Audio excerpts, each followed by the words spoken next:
Monday, October 6th at our 6:01 PM. I call this meeting to order. Stephen, can you please call the roll? Chair Moore, Here. Vice Chair Werner, Here. Commissioner Kwan, Commissioner Booms, Commissioner Vander Gallion, Commissioner Willem, Here. Commissioner Shukla, Commissioner Harris. Oh, sorry, Commissioner Martin. Here. Thank you. Thank you. Can I have a motion to approve of our agenda for this evening's meeting? Is there a second? Okay. Motion made by Willem, second by Noah. All those in favor? Aye. All those against? The motion carries. Can I also have a motion to approve the commission meeting minutes at our last meeting, which was in August, since we didn't have a September meeting? Is there a motion to approve our last meeting meeting minutes?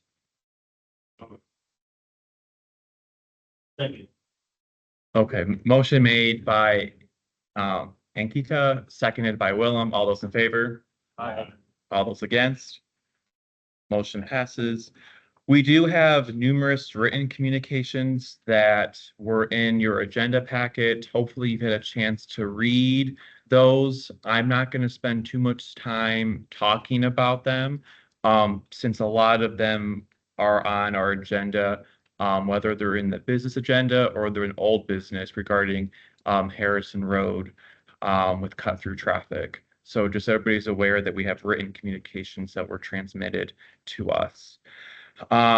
Section 3, communications from the audience. This is the moment for residents that want to give public comment, that don't want to speak during one of our agenda items. This is your opportunity to speak during public comment. So I know I have numerous cards up here. So I know Carissa, do you want to go up now? Yep. Just take the microphone with you. And I'm going to limit you to 3 minutes, just so we have a lot of people wishing to talk today.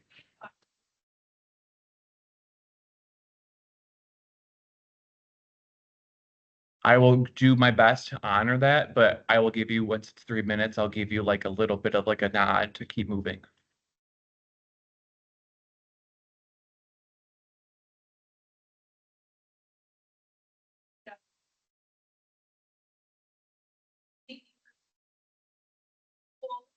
Including the crosswalk repainting, the radar signs, the lighting. Additionally, I'd like to thank them for the 3 pedestrian crosswalk signs that have helped slow the traffic some. Please keep these up through the winter. I was concerned when I reviewed the agenda packet for tonight's meeting. The Fishback Group's recommendation against placing stop signs at 2 Southeast Marble intersections and the recommendation against placing stop signs at the Rosewood and South Lawn Avenue intersection, which I should note was a recommendation to do so under the Safe Routes School Plan, is extraordinarily discouraging. These stop sign proposals have strong community support. I would appreciate clarification on 2 points. First, why are we spending $50,000 on consultants like Fishback when we have several in-house engineers? And the second is, could DPW help us understand the rationale behind opposing low-cost stop sign proposals? Community concerns over speeding cars isn't hysteria. There have been 11 fatal crashes involving pedestrians and cyclists in East Lansing in the last 20 years. And in 2024 alone, there were 64 crashes involving cyclists or pedestrians. I just saw a bicyclist struck by a car going southbound on Harrison last week. The reality is that people are getting hurt, and it is almost entirely preventable with better road design and more enforcement. I hope city staff can work more closely with the community to align efforts with the neighborhood petitions and the Safe Routes to School Plan. I am seriously concerned about the safety of our pedestrians and bicyclists, as well as the questionable use of taxpayer money in studies that overlook community supported solutions such as stop signs in favor of trivial actions such as vegetation trimming. Truck traffic is one of the most concerning of the traffic that we have going through our neighborhoods. We recently had a major uptick in the amount of major trucks on Harrison Road at the Glencairn crosswalk. This is a Michigan train coming through our crosswalk. See, there are children, and at the bottom of this right here, one example. Okay. So after some research by DPW, which I really appreciate, it appears that these trucks were going from the 127 construction site to a gravel pit north of town. NDOT has agreed to reroute these trucks for this specific project, but this is only a temporary fix and we need a long-term solution to ensure our children aren't hit with a Mack truck on their way to school. As I demonstrated in August and will do so again today, large trucks have the potential to cause a serious tragedy at this crosswalk. A crash investigator who visited the site confirmed this risk of a serious scenario with me. I'll show you how this would work with the Legos as I did in August, and we'll show you every single commission meeting until these are banned on Harrison Road. And if this is uncomfortable for all of you, I would like you to put yourself in our position as we sit at the bottom of this crosswalk, watching these trucks coming down and barreling at us. So here we go. Our crossing guard, Ruth. She's represented as a princess today. All right. Ruth is pretty amazing. She's like, hey, Mickey Mouse. Remember our friend Mickey Mouse? Coming down the hill. All right, Mickey Mouse, stop. Good job, Mickey. You've done a good job. Stopped it. Right. All right, she brings out our kids here. The school here. My daughter did a really nice job building that. Okay. Here are the people. Here's a very large truck, including a Michigan train that we've had just shown in that picture there, coming down, barreling down a crosswalk. What happens? Pushes Mickey Mouse into the crosswalk, causing a really serious tragedy there. We are well aware of this, the potential scenario. This wasn't my idea. This was someone who investigates crashes for a living. He was the one that came up with this. This is not a far-flung scenario here, unfortunately. Michigan train, such as the one showing here in this picture, these double trailer trucks, which have been regularly using kerosene, are called such because they are illegal in many other states on highways. Yet in East Lansing, we are allowing them in school zones. This is completely unacceptable. I urge the commission to consider a recommendation to reroute trucks to 127 for north and southbound traffic and avoid waiting on a lengthy study to prohibit these trucks at the Glen Heron crosswalk. I'd also like to follow up on 2 items. In May, the commission voted to move the Glen Heron petition and the truck restriction to council. And in August, the Kensington petition was also approved by the submission to council. Could you please confirm whether these items have been forwarded in accordance with Division 3, Section 2-291? Your 5 minutes are up, Carissa. Respect to request the commission vote again to prohibit these trucks on Harrison and ensure that this recommendation reaches council in accordance with ordinances. Thank you for your consideration.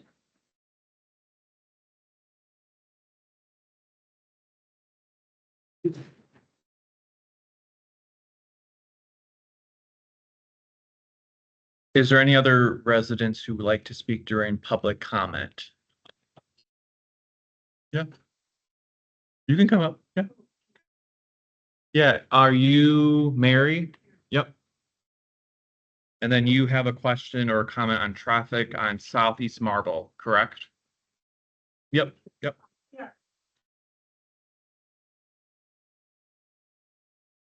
I see in the agenda that some companies decline transferring some of our yield signs to stop signs. I mean, you just unscrew the screw to take off the yield sign and put stop sign there. You don't even have to take it to toll. The north-south streets that have all the trouble are Wayland and John R. Those go from one end of the neighborhood to the other. And that's where people pick up speed. It's the people that are doing short walks across there, that's where the accidents happen. Because these people, people blast through the yield signs, and there are very few of them on top. I really would like to see some stop signs also. I know that the law says 25 miles an hour, but every year when the kids come back, they don't know that. I mean, I don't know how many times I've done this to cars or this, but they wait. So a few 25-mile-an-hour signs, just a few of them up near Bircham, where the kids are going to school. And could we have like one school zone sign near the north end of John R. as we enter the the elementary and the middle school area there, that would be nice. There's a lot of kids walking. A lot of people park dropping kids off, so. And we have cross streets that don't have sidewalks, so people have to walk in the street. My other concern is Virgin, the east end of Virgin, between Hagedorn and John R. is like a racetrack. You've got the back of the middle school there, not all the houses and things like you have on the west part of Virgin. And then there's the solar park, so cars just blast. When I first moved to East Lansing, you knew not to because there used to be police around Virgin and that blast, that those open streets. So kids trying to get across from one side over to behind the middle school for a football practice or something, and they're afraid to dart out, so that concerns me a lot. We have had accidents. So Southeast Marble, please, no matter what that thing says, I don't know when they came to look, it couldn't have been around school time, but take off some of the yield signs and put some stop signs, just a few of them, and a couple of 25-mile-an-hour signs. They don't even know. They really don't know. And something about Virgin, I mean, that is just a speedway, the east end of Virgin, from Hagedorn to John to Parkway. That's all I've got to say. I've been saying this all year to city council, same thing. So I thought I'd tell you guys. Thank you, Mary.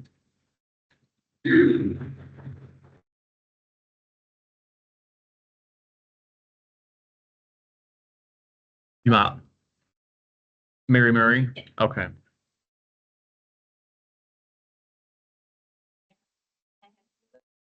Elementary age kids that regularly play in our front lawn and sidewalk. After reviewing the memo for agenda item 4.3, I would strongly encourage the Transportation Commission to take action this evening and make a final recommendation that will be presented to City Council at their next meeting without further delays. This commission should move forward with a short-term recommendation to add a stop sign at Center Lawn Ave and create a physical barrier between the two triangles, creating bi-directional traffic. This should be an extension of the two triangles to create a unified median. I do not think yellow paint would be sufficient nor appropriate for the neighborhood, and I think quick curb would be extremely unsightly in this location. Building a curb and connecting the islands would match the neighborhood best and prevent cars from crisscrossing the wide intersection and driving onto our front lawn where our kids play. If the crosswalk is to be preserved mid-center lawn, it should be raised or clearly painted to delineate the pedestrian crossing and generally slow and caution the vehicles. The conclusions in the consultant report reinforces what has already been told to this commission on multiple times. Traffic moves in all directions without awareness of the right way, and none of the typical traffic laws are intuitive due to the geometry of the intersection. Long-term improvement suggestion that the consultant presented raises several concerns. I do not believe the city should move forward with this solution. The consultant does not comment on locations of stop signs in the new rendering, and without stop signs, the same problem will remain. The scenario does not account for two combined stormwater sewer catch basins in these triangles. This neighborhood has suffered multiple stormwater sewer flooding incidents, and these catch basins are necessary infrastructure at this location to prevent flooding. The rendering also would result in removing at least 4 trees, 2 in the triangle boulevards, and at least 2 near the new sidewalks. This again does not align with the city's initiative to maintain and increase the tree canopy. There's a fire hydrant in one of the triangles, which would need to be relocated and would add to the cost of the project. The long-term recommendation seems to lack awareness of where the traffic incidents have occurred up to this point. Missing from the report and the memo are the traffic incidents that are reported to city council members, the engineering department, and the transportation commission. I engaged the city regarding my concerns starting in 2019. Since 2014, at least 4 vehicles have driven onto our front lawn where my kids play. And every year, multiple vehicles hit the boulevard trees. These single vehicle crashes are not going to show up on traffic crash reports because motorists do not admit that they ramped the curb, crossed the sidewalk, and landed in my lawn or hit a tree. After many delays and poor communication from the city, were presented with an expensive consultant report, including almost poor and irrelevant data collected in the first week of summer. When East Lansing students were not in session, MSU students have moved home, and only daylight hours are monitored. I reiterate my request that you act this evening and recommend to city council moving forward with the first recommendation of adding center lot stop sign, physically combining the two triangles, and raise or clearly repaint the pedestrian crossway, which could be a small gap in the median. My hope is that the group of paid city employees, paid consultants, and community leaders can work together to make a meaningful common sense change. Please move forward with the interim recommendation and do not present the long-term recommendation for council. Thank you. Thank you, Mary.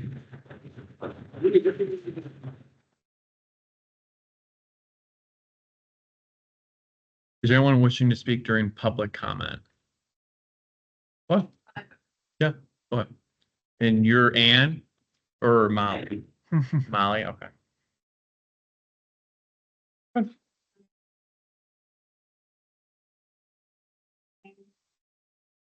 The first handout is a TCO of 2020, which is a staff provided recommendation to the city for a four-way stop at Albert and Baden.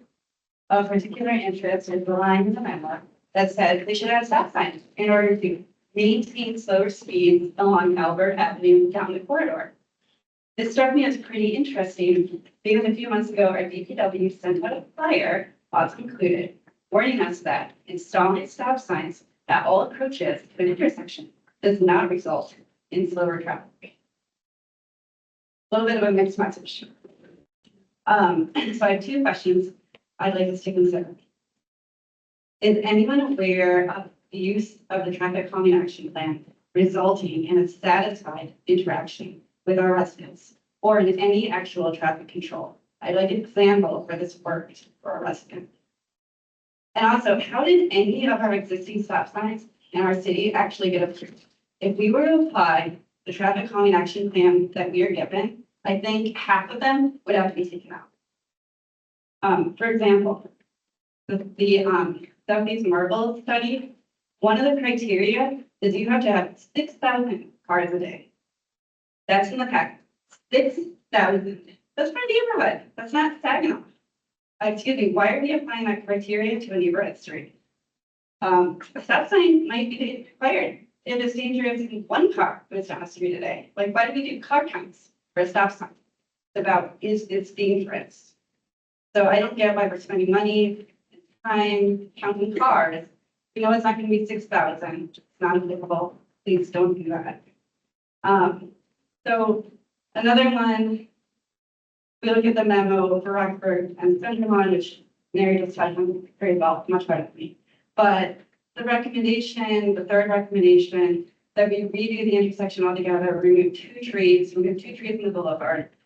Nothing's mentioned about the fire hydrant, the gas lines, the sewer lines. Keep in mind, the street was redone in 2022 when some of this could have been done. It wasn't. So again, just reiterating, because we just have a couple stop signs and maybe a raised crosswalk, just what people asked for. That would be great. Also, Roseburn South Lawn, no stop signs, yet absent from the analysis in the packet is the study from the State Process School 2022 that said MDOT recommends those yield signs being converted to stop signs. So we've had studies before. So we're just asking for simple solutions. Finally, I want to reiterate what Herza mentioned earlier. There were two motions that passed this commission, one on May 5th to move the no participation in Harrison to council. I did not see that happen. That was supposed to be done in 90 days. And one in August to push the no through traffic designation on Kensington. That was in August, so maybe that's just waiting, but it feels like those are supposed to move to council next. Thank you for your time. Thank you.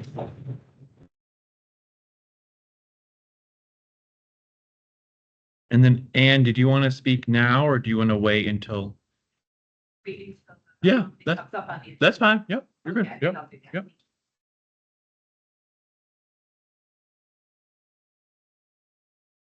Okay, so not seeing any other communications from the audience, we're going to go to our business agenda 4.1, presentation from city staff, consultants, and also Q&A with Chief of Police, Chief Brown.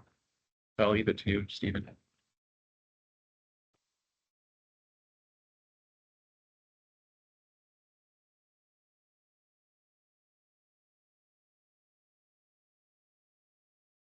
I don't know if it's necessary I get up here, but I'm gonna do it anyway, just because it's a presenter thing.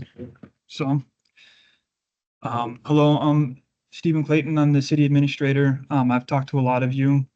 I've received a lot of emails. We have received a lot of emails. I wanted to, by request, kind of recap kind of where we are, some of the things, from the city that might help clarify. Some of the reasons, some of the decisions, we've gotten a lot of requests of, we've had some very decent conversations where people are just like, what is the data? I guess, what are you trying to do? And so I just want to clarify some of those things. As a recap, everything that we do is based off of, as far as traffic engineering laws and standards, the city adopted the Michigan Vehicle Code, and the municipal code that kind of requires local jurisdictions, to follow, that any traffic control devices that they install conform to the Michigan Manual on Uniform Traffic Control Devices, the MUTCD. So this is kind of like the broad overarching governing of what traffic engineers follow. Uniformity is kind of the key there. It's basically as you travel different jurisdictions, there's uniformity across traffic control. You don't expect to see different colored signs or different things as you travel from state or from city to city or county to county. So that is standards, it's guidance, there's options there, and there's support to be used by staff when making these decisions for traffic control. So just so you know, that's kind of the overarching, broader governing framework that we follow that is according to city code. The process for evaluating and implementing traffic control, we want to stress that it should follow kind of this format that's in the agenda item report, which is that the city receives a concern. We first want to listen and understand that concern.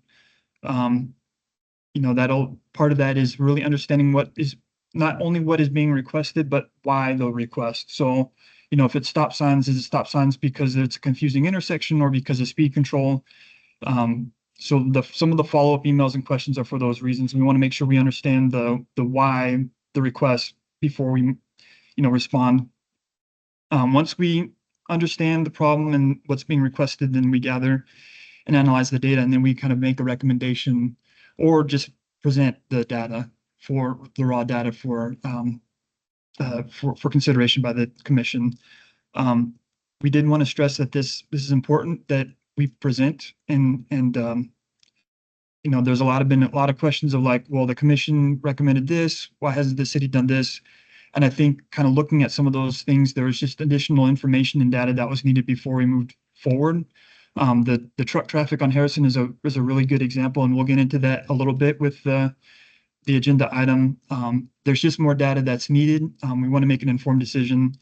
We really want to avoid the scenario where,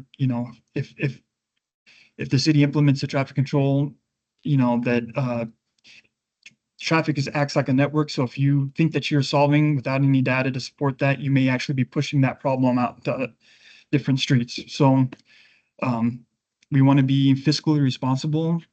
We are, it's not our money, it's the taxpayers' money that we're using.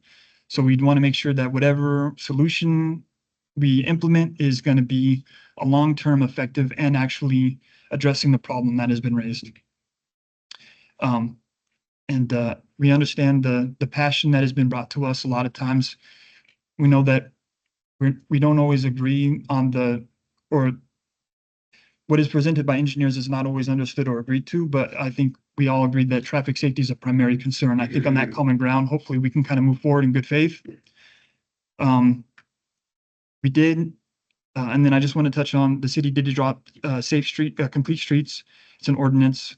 And this is just to kind of reiterate that the city is committed to safe streets for all users, including vulnerable users. That kind of, you'll see that spelled out as I go through some of the other background of the non-motorized transportation plan and the action plan. And then traffic safety involves the 3 E's. So engineering is one piece of it, enforcement is another, and then education. So again, you kind of need all 3 legs of that stool in order to get a successful traffic safety. The city does have a website. It's traffic safety if you just do the, you know, the cityofeastlansing.com/traffic safety, that should take you there. Or you can Google it. It's also in the link in the packet. The city updates this bi-weekly or weekly as we receive additional requests. I will try to be very brief in this, and I apologize, but I just want to touch on some of the updates just because we have been getting a lot of requests for like, where's the city on certain things? A lot of that stuff is found in their website, but I'll just kind of touch on some things. I wanted to clarify some of the comments even today. You know, the city is, as far as staffing, we are working very diligently and hard, but we have had a pretty large influx of requests recently, more than the last 3 years that I've been here. I have been in the engineering department for about 3.5 years, and I am now the longest standing member of the engineering department. So that tells you the overturn of the engineering department in the city. We do have a very dedicated staff that is working very diligently to address a lot of these traffic concerns. We do have an action plan that's again on the website. It was adopted by the commission, or recently updated by the commission in 2024. That kind of helps guide the conversation for addressing speeding. One thing I wanted to clarify, we had a non-motorized transportation plan. And this is kind of in line with the city's commitment to provide traffic safety for all users. There were 14 streets that had traffic count data and speed data as part of that non-motorized plan. In other words, there are 14 streets within the city of East Lansing that have already had that data done as part of that. So as far as, you know, the neighborhood action speeding plan or requesting traffic calming, there's already 14 streets that have data collected that the residents can request traffic calming based on that. And those are found in that plan. So we got a couple of questions about the Safe Routes to School plan. There's the Safe Routes to School does have a website online, and there was a plan that's referenced. It's kind of like a study as part of the Safe Routes to School. The Safe Routes to School program is going forward. It's budgeted for about $900,000 and for construction, and that's in the design phase currently and will be constructed in 2026 or 2027. So the city is currently working on that. Some of those recommendations that were found in that feasibility study, if you read the plan, you see that it's the first part of the phase. In other words, there's in that the very last slide of that study says the next step is to do an implementation, you know, to look at all the options and then develop which one of these we're actually going to do, essentially. So there's a whole process by which they would kind of narrow it down, and that's what the Safe Routes to School team did, and that's what the however many locations in the Safe Routes to School plan, that's how we have that that plan today. And I did want to thank the Safe Routes to School team for working on that. They worked very hard on that plan and that project. Stop signs, I'm not going to talk about the warrants for them because I think our consultant will kind of touch on that. But there is, you know, a process for when they're warranted and what the studies have shown for when they're not warranted. So it is traffic safety that's in consideration there. It's not for it's not for the ease of vehicles. It is actually for safety of all users there. But I'll let him talk about that. Chesterfield, we have, so again, I'll just, all of these things are found on the city website. I'll just touch on them really briefly. There was a request for a no through traffic sign on Kensington. So the city continues to work with NDOT and other regional partners to analyze traffic counts. Right now we have traffic counts for Kensington as well as Cowley and Highland, I believe. And then we're going to have so we have before counts and we're going to have after counts of during this construction that's happening on Michigan Avenue to analyze any cut through traffic or increased traffic, I guess, from that project. So that'll give us some really good data going forward to analyze that request. Kensington and Cressingwood is still being analyzed for a stop sign. What this means is it's just gathering traffic data. Part of that will be is kind of looking at a possible reconfiguration of that intersection as part of the city kind of has a project, the 1049 Crescentwood House to Park project, which I'm unfamiliar with, but there would be an opportunity to reconfigure that intersection. So that's part of that study. And thank you to the neighborhood president that forwarded that to us as well. That was good information, and we will forward that on to our consultant. The crossing at Kensington and Grand River, again, this was recently modified. I think Board of Water and Light it's on their list to do the countdown timers there for that. This is also on the list for modernization and evaluation by MDOT. So we're working with MDOT to push this at the forefront. They're aware that this is a very important intersection to the city. There is a permit parking program requested for Cali South Oak. And then the request for speed humps and traffic diverters. Kensington, the current data doesn't shows that Kensington does not meet the level 3 threshold for that, but some of that request is to be analyzed further when we kind of continue to do the traffic counts and the traffic data. And we've had a lot of inquiries about the MDOT crossover. So we're working with MDOT to develop a plan of action there, including kind of working with the mapping systems to stop routing traffic through the Chesterfield neighborhood. Southeast Marble, we have a couple of stop signs that are going to be discussed. We did meet with the neighborhood president, and we really appreciate that meeting. We understand that that's just the first step, and a lot, we anticipate more meetings, not just with them, but with the rest of the residents. Did want to point out that John R. does qualify for a level 1, according to our neighborhood action plan for traffic calming, and then Cahill qualifies for a level 3, according to that plan. So again, traffic calming are methods to help reduce speeding. They range from anywhere from regulatory signs or speed limit signs, all the way up to very intrusive traffic circles and traffic diverters and things. We have that. We follow that process because some of those can be pretty impactful to the neighborhood, and it's very important to have the whole neighborhood buy-in before we do, especially for some of those larger ones. The infrastructure like traffic circles or traffic diverters can have a very large impact and can be very unpopular with your neighbors. Can be very dividing, I guess, to neighborhoods. So it's really important for us to get the whole neighborhood or the majority of the neighborhood really on board with a traffic calming before it's implemented. And that's why you have that action plan. Glen Cairn, there's our director has reached out with MDOT and has helped mitigate some of the truck traffic that was related to the US 127. We do have that as an agenda item today as well, so I won't speak any more to that. There are 3 other locations being evaluated for stop signs and yield signs other than the locations that are in the agenda packet today. So again, Safe Routes to School did a lot of work at this location, which we're grateful for, and the crosswalk analysis, which will be part of the discussions with our consultant for Harrison Road. And there's also a no parking on Glen Haven that is having trouble, I guess, getting the petition around. If anybody wanted to help them, they can see me afterward. Bailey neighborhood has a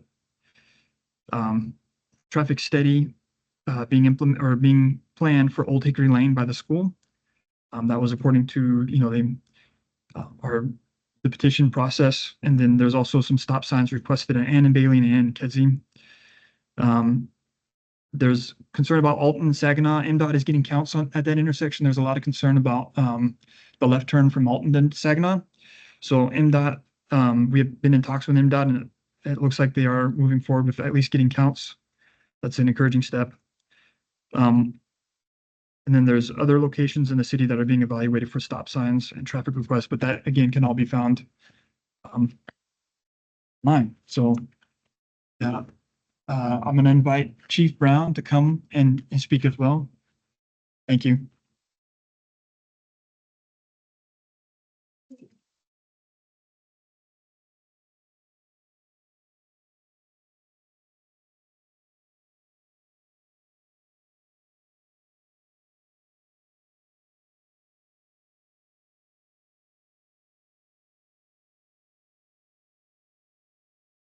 Police statistics from April 1st of 2025 through September 30th of 2025 indicate that our police officers have made 2,162 traffic stops in that amount of time.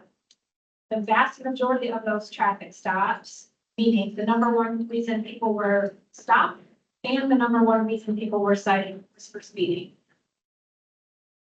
I think it's important to compare that data with the number of officers that we have right now. So I just want to make a quick comparison. In 2016, we had 22,937 calls for service. At that time, we had 56 warrant officers on the street. If you compare that to the 2024 data, we had 22,748 calls for service, but 44 officers on the street. So just to make the numbers match up, that's a little less than, 200 calls, but we had 12 less officers on the street.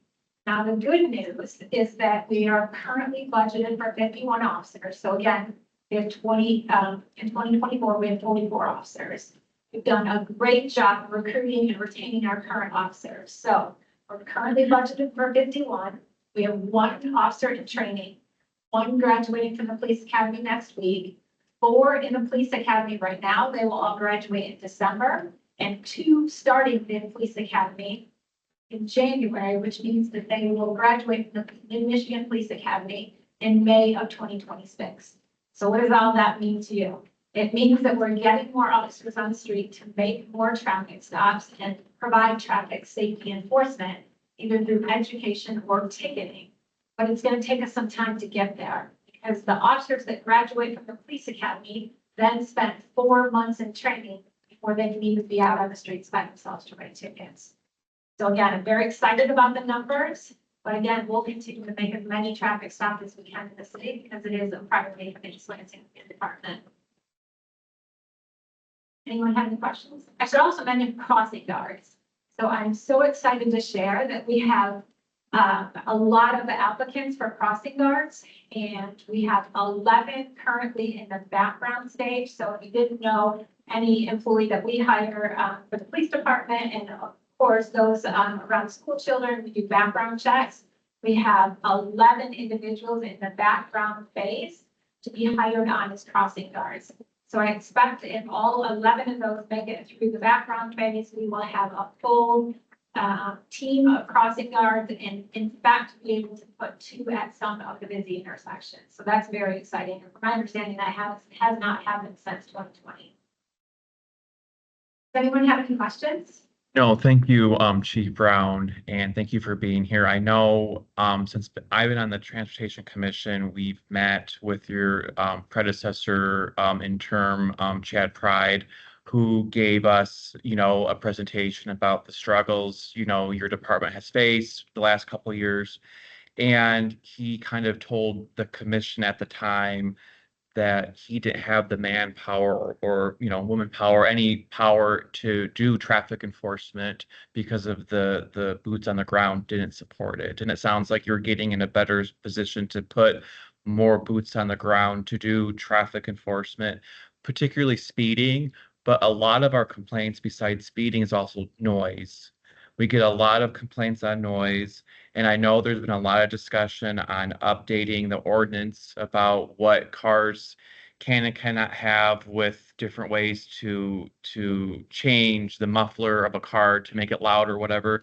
So I just I know you listen to the complaints, whether it's at city council or in this commission, this body, we get a lot of just generic of speeding, noise, pollution, car pollution. And then just making sure our police are there to enforce our speed laws, whether it's 25, 35, and 45, particularly on our main drag, Saginaw, Grand River, Michigan Avenue, and then our side streets like Lake Lansing and whatnot. So again, I appreciate you being here, kind of giving us a glimpse of the work you're doing, especially on getting new cross guards or more cross guards. And then I kind of open it up to questions. Yes. Head on. Thank you for coming here. I had a separate question, which hopefully might be more of an easy ask and trivial. I think we talked about it briefly at the well-attended, public call on traffic safety that we had in East Lansing in the summertime, and you talked about, I think I asked and you said that we're working on it, which is having a portal like Ann Arbor that kind of updates the public on all kinds of crashes. I'm specifically interested in cyclists and pedestrians, but obviously other crashes are important too. And you said you were working on that, you were aware of the Ann Arbor model. And I know that might be a long-term thing, especially with your personnel constraints. But I'm wondering if in the meantime, one thing that I feel would help the commission, and I don't know if it's been asked before, but it seems logical to me. For us to make informed recommendations, is having some up-to-date awareness of pedestrian and cyclist crash trends in the city. I think somebody in the audience mentioned she actually saw somebody get hit recently, right? And I almost get hit, so that wouldn't be in the database, but I don't have any close calls. So would it be possible, and I don't know the process, but for us to request that either via Stephen or somebody directly provide us with either monthly or quarterly reports of the crashes? I'm hoping, based on my meeting of the Michigan Crash Facts, the problem with that database is it's at least 1 or 2 years dated. So we don't have, first of all, we have to look it up, and then we don't have up-to-date data. So I'm assuming, I could be wrong, but I would assume the crash data is already put in the police reports. I think it's a standard report whenever you're called, right, that you fill out, and then eventually it goes to the state database, right? That's correct. And then after a year or two, it makes its way to the crash facts people. So I assume it should be a trivial matter of a few minutes. I assume you have a database and a computerized system where if we were to ask for the past 3 months or the past month, how many pedestrians were hit? How many cyclists were hit? Would that be a big ask, and would that be possible? It's my question. Yeah, that's a great question. I will certainly dig into it, and I will circle back with Stephen so that he can share that information with the committee. I want to circle back to what you said at the beginning, and you're absolutely right. So we, as a police department, are working to provide a better dashboard to the community for transparency, not just related to traffic, but also related to all of our reports, arrest data, response to resistance, all of that. There's a lot of cities out there, one of them being Ann Arbor, that does a great job in terms of getting that information out in real time. And so again, that's something we're working on, but I also will follow up on your question related to the pedestrian crash data. And so at the interim, I guess those, my reading is correct, that it's not a huge ask of your overburdened staff to every month or every 2 months just tell us X pedestrians were hit, as far as police reports are concerned, because a lot of these are not reported. But as far as you pulling that database, because I imagine it's only hopefully 3 to 5 a month. Maybe it's more, and then they'll be scandalized and we'll have to do something, but, so you're confirming that it could be done, and We've certainly asked our person that is responsible for data. What I don't know is which system those crash reports go into, and if it's an automated system to pull that out. So I will follow up tomorrow and send an answer to Stephen. You'll have it by the end of the week. okay, that would be great, because I think we would benefit at some point, maybe in the next meeting, I could pass the motion requesting maybe Stephen to work with police, and Stephen, you're a license, right, for the city? Yep. Other commissions in other cities actually have, for every meeting, transportation commissions, for every few meetings, they actually have a member of the police department as well, because they are intimately involved and knowledgeable with that, as well as the traffic engineer. So that might be a long-term plan to kind of enhance our effectiveness, but the reason I'm asking is I would hope that as the commission member, I don't have to FOIA the police department for that information. Because that would be time consuming for me and for your FOIA person. And I think this is easily available, so yes, it would be nice to see what the possibilities are. Yeah, no, thank you, Commissioner Kwan. So, Chief Brown will kind of work with Steve and he'll have an answer for our body in by this week. And then I just want to make a comment that a lot of the safety complaints we do usually receive are most likely to be on state roads.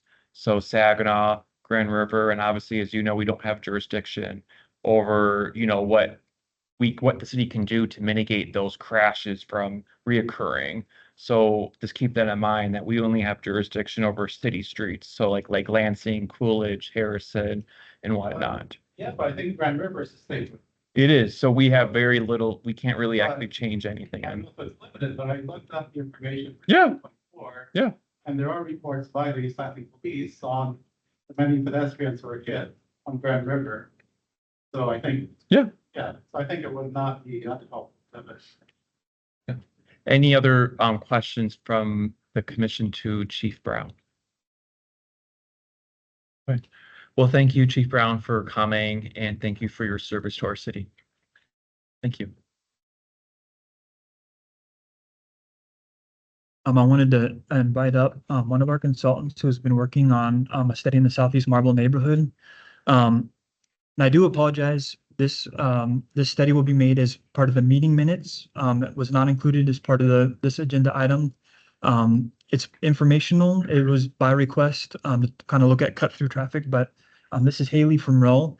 And if you have any questions, you can feel free to email me about this study. And again, this was in response to a previous commission meeting where it was requested to look at the cut through traffic. Did the Hagedorn, the question is, did the Hagedorn road diet increase the cut through traffic in the neighborhood? So this is what we're looking at.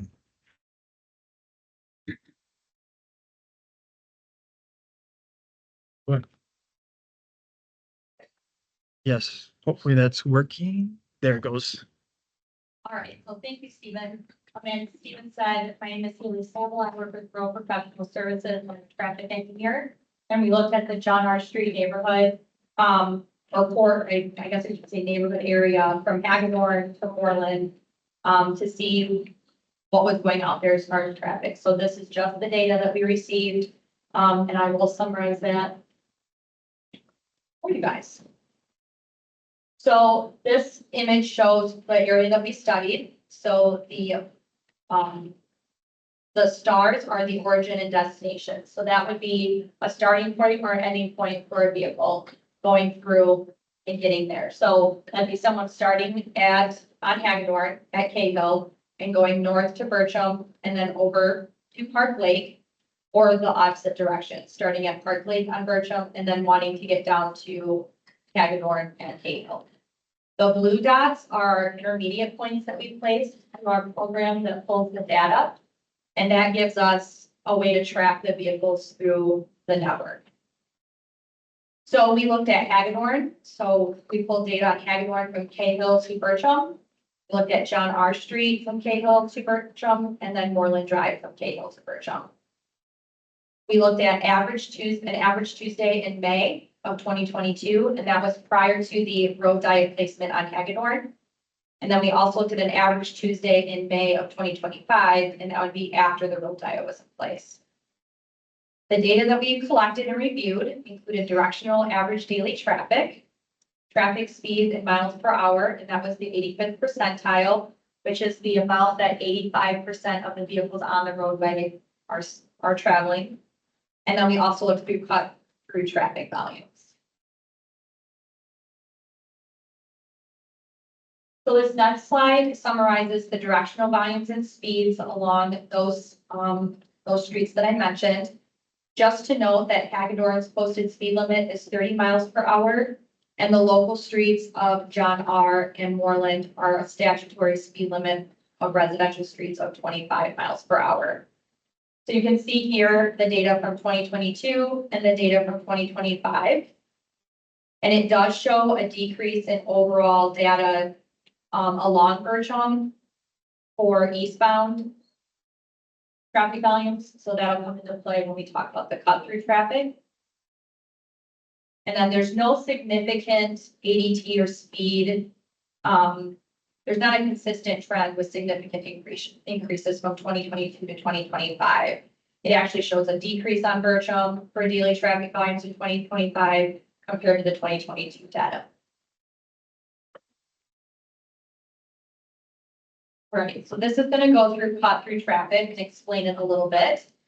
So the definition of cut through traffic is traffic diverting from an intended route and using other routes to end up at that destination. So as I mentioned, we set those origin and destinations at Hagedorn and Cahill and Bircham and Park Lake. So this would be a car starting, for example, starting at Bircham and Park Lake and traveling through the neighborhood to get down to their ending point, their destination, which would be Hagedorn and Cahill. So we use the Streetlight Data Program, and that's a platform that pulls data from a bunch of different sources. So examples of that are listed here. I won't go through all of them, but a lot of it is GPS data, connected vehicle data, a lot of permanent road counting data, and stations that are set up by the state. So they pull all of this large amounts of data in, and then they can extract all the data that we're looking at. So this is a great program. It gives that real life data that's out there on the streets. All right, so this is gonna show the May 2022 cut-through movements along the neighborhood. So the blue arrows are all northbound to eastbound 2022 data. So that would be anybody starting on Hagedorn and wanting to end up at Bircham and Park Lake. And then the green is any westbound vehicle, westbound to southbound, which would be the opposite direction. So we wanted to make a point that this streetlight data is considered to be the worst case, conservative, worst case scenario for any potential cut through traffic. The reason for this is that the data provided potentially could include vehicles entering the neighborhood with no intention of really cutting through the neighborhood to end up somewhere. So they could be a visitor or a customer in the neighborhood stopping at someone's house or business and then leaving. So that would look like a cut through traffic. It's not technically a cut through traffic number. And then this shows our May 2025 cut through movements. Same note here is that this is a worst case scenario because there could be some folks entering the neighborhood and then leaving based on what they're doing in the neighborhood. But this shows, again, the northbound to eastbound 2025 data and then the westbound to southbound 2025 data. So then we provided a summary to show how much of the traffic on these streets is a cut through. And then what's that percentage towards the total traffic that's on those streets? So the total ADT. So this here shows in 2022, northbound John R had 49% of their traffic was cut through. John R southbound, 27% was. Moreland, 95%, northbound, and Moreland southbound was 86%. That was in 2022. In 2025, it shows a decrease in all of those percentage of cut through traffic. So it's showing that the cut through traffic along John R Street and Moreland Drive is decreasing. And it's assumed to utilize the neighborhood to bypass Hagedorn or Bircham.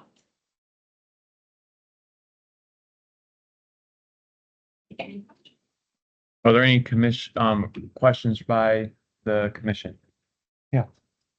Hi, thank you.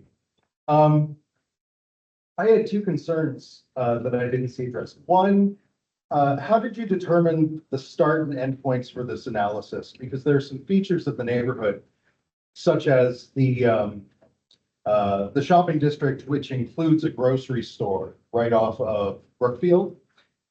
That seems to draw a lot more traffic through the neighborhood than Park Lake, which is almost entirely residential and only really opens up into other residential. So I can answer, want me to answer that question? Go ahead. Okay, so we worked with the city to determine kind of the scope of the study and where we wanted to look at. And, you don't want to have something, you can pull data that's, extremely far out. But looking at those kind of closer points gives you a little bit more of an easier picture to see. Then you don't have this wide, range, because we pull it from, pretty much draw a big box around an area and it pulls all that data. So we had to pick out two certain origin and destination. So we tried to pick something that was almost immediate to the neighborhood, because realistically, anyone driving along, having to use Hagedorn going northbound, they're gonna start at that origin, and then if they're cutting through, if they're gonna go all the way north on Hagedorn to Bircham, they're gonna ping at each of those points that we had on at the first map. And then they're gonna ping across And then obviously the opposite direction will do the same thing. So when we put those paints, those cars are getting picked up regardless of if there's a different destination, I guess. Is that making sense? Okay. It's very confusing, I know, but it's hard to explain. But yeah, those, But- they're getting picked up at those, they're called gates in the program, but it's a ping. My So it should concern be- was just that the grocery store and the shopping center is closer than Park Lake to the origin point. I live in the neighborhood. Yeah. And so just anecdotally, a lot of the traffic seems to go from Bircham through the neighborhood to Cahill to Brookfield. Yeah, so that traffic really should be representative of that because they're still getting those points that we had through our study area. Okay, so that should be gathered to that. Yes. Okay, Yeah, yeah, so, that first map that was up there, it's hard to pull it back up. that's okay. There you go. Right there, so, all those blue dots are all, so the cars driving through there, or if they're peeling off on, Snyder, for example, or Melrose or Linden, those cars are getting picked up, so it should, So if they hit two of those blue dots, let's say it enters at Bircham and Hagedorn. Yep. And it heads down to, let's say Ann. Yep. Cuts through there.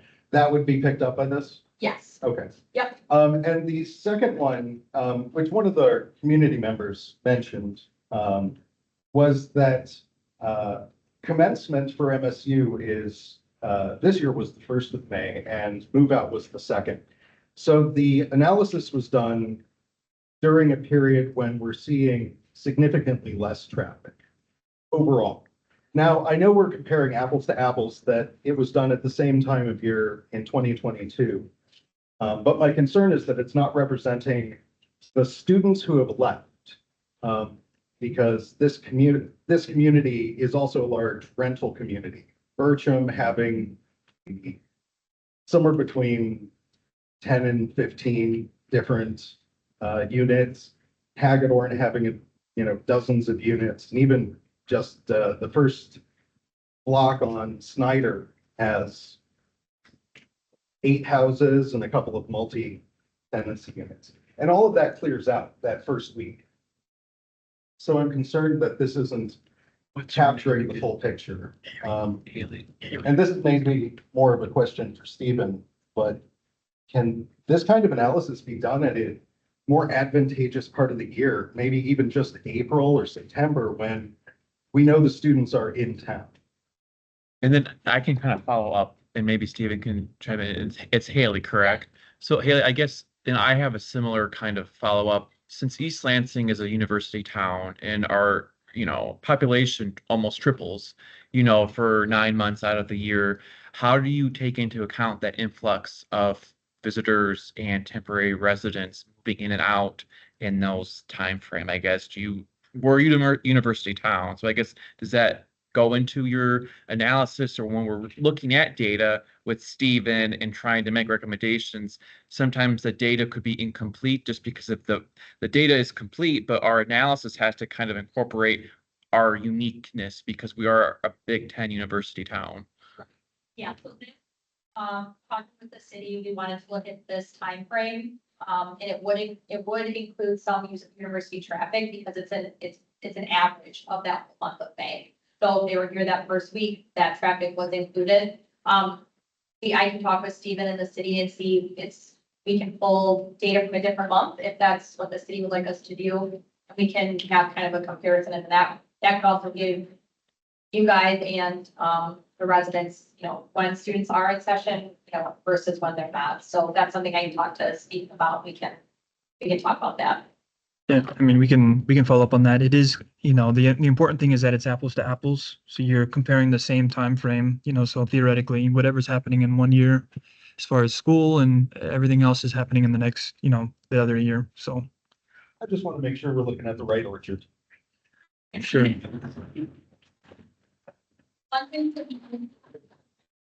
One thing to note too is we don't want to collect any data, if it's traffic counts, or if it's using this program. We don't want to collect the data right when they get back into school or right when school is in session. we want to give it like a month or two to kind of get to normal. Right. Because that first month or two, or vacations or whatever, we don't want to avoid the summer, things get kind of wonky. So that'd be something that we'll talk with the city and we'll see what dates, make sense to do another apples to apples comparison. Yeah, thank you. That's exactly why May jumped out at me. Yep. All right, thanks. But it's not one thing. That's when people, that's when accidents happen. It's so, like, the beginning of fall, that should be looked at, correct? Do you want us to answer that question? We can answer that question. I just want to remind the audience that just the way our makeup, how the commission works, we're not in like a give and take, but I do kind of acknowledge the importance of the question you're asking, Mary. So I'll have Stephen kind of Could you summarize that question again? I didn't. So I guess the question is, if I'm correct with what Mary's saying, is that don't you think that data from students moving in, moving out is important to collect, not just diluting it and waiting for like a couple weeks after students have moved in and whatnot? Like the August and May months in particular, should those dates be more scrutinized in a sense because so many people are going in and out of our city? I mean, I can let you answer that. In my experience, usually you want to let things kind of even out. You know, if you have any kind of construction zone or anything like that, yeah, sometimes it's helpful to get that tumultuous period where things are kind of, but usually from a traffic engineering standpoint, you want to get a very clean sample, which is when things are at a normal, condition. It's normally tumultuous, yeah, so it's going to be chaotic, right? Yeah, and we're looking at year-round, cut through traffic, basically. We're looking at traffic patterns that are representative of the whole year. So it'd be kind of hard to take something that's temporary and very uncertain year to year and then apply that for the whole year, if that makes sense. So no, but good question. So, And I think to follow up with that, maybe a different endeavor. What this study is doing is looking at long-term average traffic patterns. But there is a separate, very important issue of every year we have new drivers coming into town, often not respecting the residents or the rules. And if it's happening every year and if it's dangerous, then that's something that should be looked at as well. And that would be a separate study. But it is also very important. You can't just say, well, stay in your houses for the next 2 weeks until, average out. And a lot of the concerns you bring up, Evan, kind of rely on Michigan State also preparing incoming freshmen and sophomores and, students who bring a car on campus too. Because not every university, student needs a car, but move in, parents come, people tailgate, I get it. So we have a lot of moving parts for our city. So I think that would be interesting to do a specific data with MSU to see how we can better coordinate just educating visitors and students who are making East Lansing their home. Yeah. Any other questions for Haley? Yeah. Yeah. Oh, Nathan. I wanted to clarify something you mentioned earlier. If a car is only traveling southbound on Hagedorn and they never pass either of those yellow stars, are they included in the data? If they pass by some of the blue? yeah, they would be included in the data, but they would be included in part of the ADT. So that'd be the average daily traffic, but they wouldn't be considered cut through because they're not utilizing the neighborhood to get through. They're following the main route, which is just south down Hagedorn or just. Yeah, and I think that's where my question, maybe a little bit of your question was going, is we have a lot of anecdotal data coming to us and people coming to us as part of the original concern about cut through is that traffic that's coming south on Hagedorn is turning onto Cahill, going down to Brookfield and then down to Whole Foods. And so if they're never on Bircham, if they're originating from the entire northeast corner of East Lansing, they're going to come down Hagedorn, across Cahill and down to Whole Foods. And that's the primary cut through that we're experiencing. And it sounds like this study wouldn't have caught that particular use case. It would have caught that volume as just regular volume along Hagedorn. Okay. Because it wasn't cutting through between Cahill and Birchland, which was what our study notes were. And that would be something that the street, whatever the Street light, street, yeah, they, we can they pull would, that they would data. need to have identified that as a car to track as a, Yeah. as a cut. Yeah, so we set up all the points as the consultant, and then we extract, they pull the data, and then we pull out what we need from it. So that'd be another thing that I can talk with Stephen about and see if that's. So that. if we wanted to, we could in theory look at Yep, anybody coming south on Hagedorn. Do they show up on Brookfield right by Whole Foods, having gone through the neighborhood? Because most people who cut through want to avoid Grand River and Hagedorn. That's the predominantly reason why people would cut through on Cahill or use it, just because they don't want to wait for that light to turn and they get frustrated and then they go to Whole Foods, Trader Joe's. And we've heard testimony when Trader Joe's was being built that it would increase, the cut through traffic on Cahill because people were concerned about it happening already to Whole Foods. So it might be something to look into, Stephen, to see if you can use street light to kind of move towards that part of East Lansing. Because I know there's a new Starbucks being built along that route. So there seems to be a lot of development along the Grand River from Hagedorn all the way to Park Lake. That will just be more scrutiny with those neighborhoods on the south end or north end of Grand River. yeah, just to kind of preface that we want to get before data. Yeah. Before all that happens, and then we want to wait, the developments are built. They're kind of, that initial, crazy amount of people driving through there is kind of settled down, then we would do the after data. Yeah. So there might be a delay in data pulling, but that'd be the typical process of that. No, thank you. Yeah. And then you have a question. A couple, the follow-up, okay, well, yeah, so that would be definitely worth looking at that data. I think one theme that I've had ever since the town hall is data is good for us to make better recommendations to present the situation here. Anecdotally, it's interesting, just to follow up, and then I'll make my main point, is I bike regularly from near Marble School to Whole Foods and Trader Joe's. And my cut through on my bike, which hopefully isn't bothering the residents, is either John or what's the other street? That's next. Moreland? Or Wayland, yeah, Wayland, so it's both my streets.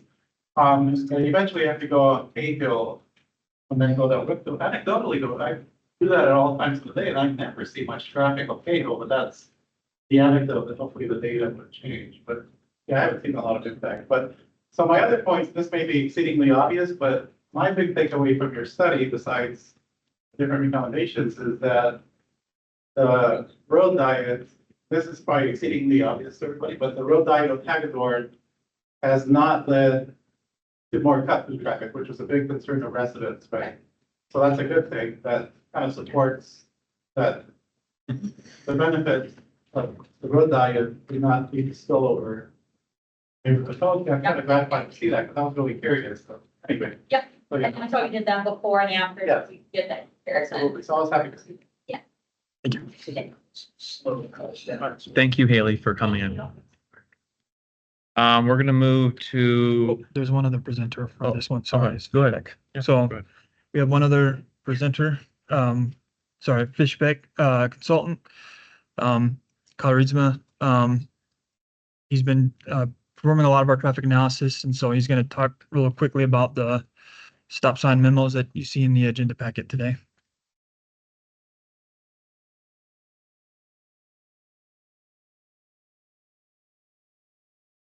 Laid out here, but just to kind of reiterate what Steven said, we're going through the MUTCD, which is focused on all road users to try and have the uniformity, which will help with efficiency and also minimize crash occurrences. So what we do is we look at the data, collect data for pedestrians, bicyclists, and the vehicles that are out there. We also look at crash data, sight distance, evaluating that. There's different criteria, the guidance and the optional in the MUTCD.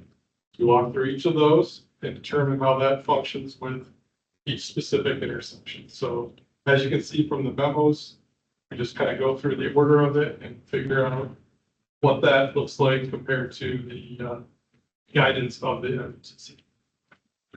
No, and your memos were very clear. Okay, I just want to make sure. Yeah, so I know there was some kind of ambiguity, but I know it took me a couple reads to understand a lot of the different memos. But I do appreciate all the work you did to prepare those for us. Is there any questions? Okay. Thank you. Anyone else? We're good. Okay, we're gonna go to 4.2, Community Development Advisory Committee request for representative.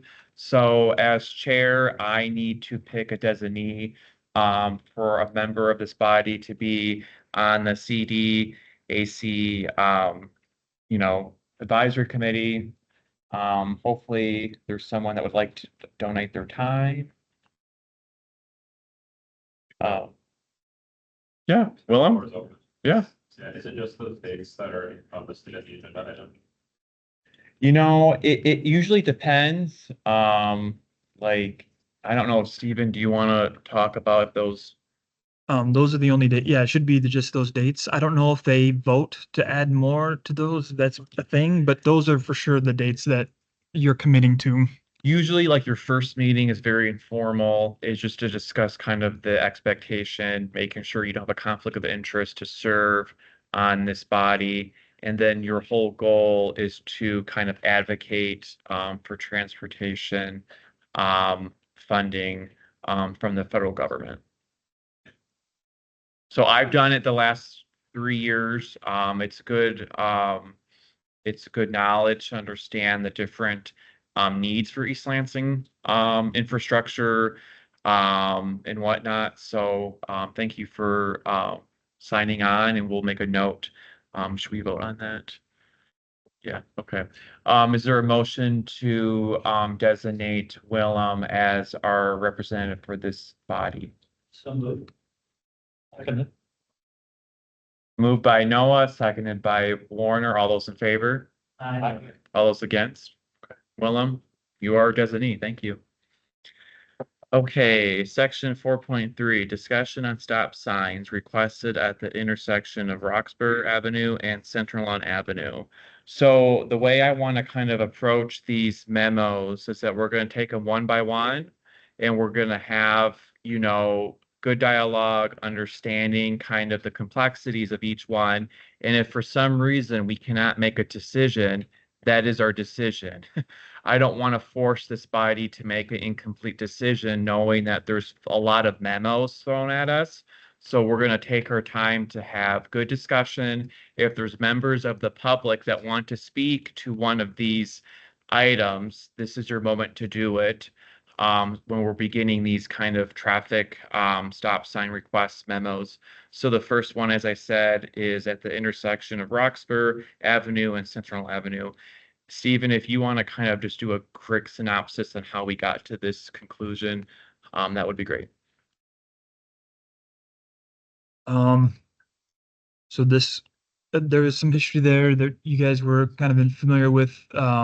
This came about because there was we've been receiving emails from the resident, Mary, about crashes happening on the front lawn. We got pictures kind of corroborating that. And then we had looked at that intersection. That led to a broader discussion of that intersection and the street in general, the Center Lawn Street. So at that time, there was like a recommendation from the commission, the city, in conformity with everything else that we were doing at the time as far as local traffic and everything, we kind of pulled back and analyzed the data first before moving forward with the recommendation. We kind of went through the same process that we're doing with all the stop sign evaluations for this one as well.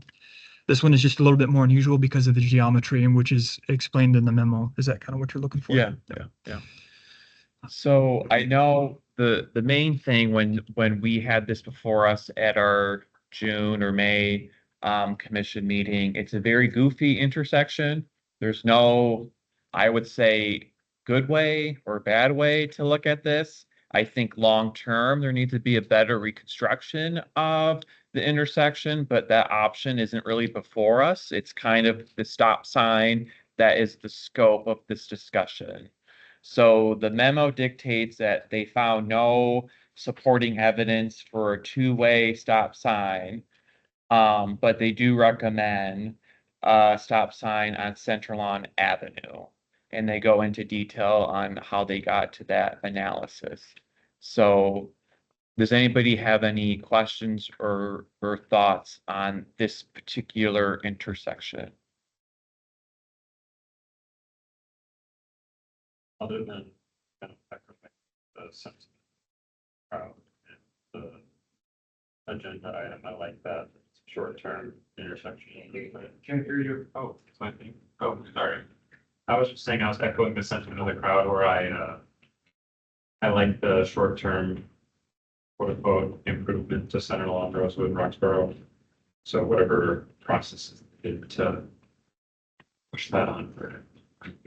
Yeah, and I think this doesn't complete the problem. It won't eliminate the problem for residents on this unique intersection, but we're doing our best to keep moving in a good direction to hopefully mitigate, traffic accidents, speeding, and making it a better experience for visitors and neighbors and people who live in that neighborhood.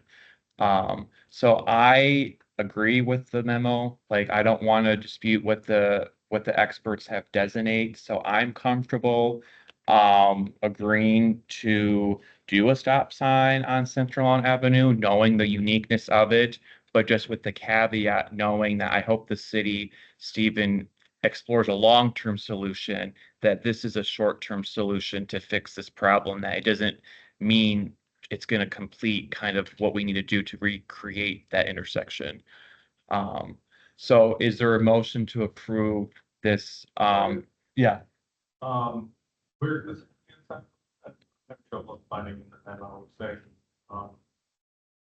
stop signs are suggested on Central Lawn Avenue. There.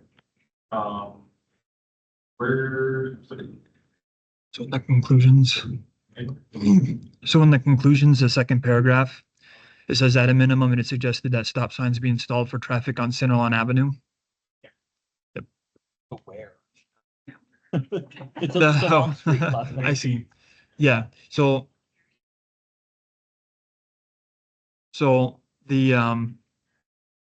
stop signs, as I'm aware of it, they would be installed at where Center Lawn intersects the Roxburgh and Rosewood, so kind of on the outer legs. But I think that we would probably follow up with our with Fishbeck to make sure that we're understanding the best placement. But there would be at least 4 stop signs at that intersection. But that was my understanding. Was the recommendation was that they would be placed as you're turning on to Roxburgh and Rosewood.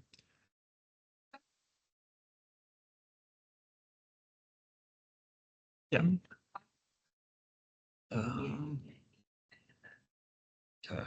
You pull up the maps, Stephen. Oh, yeah.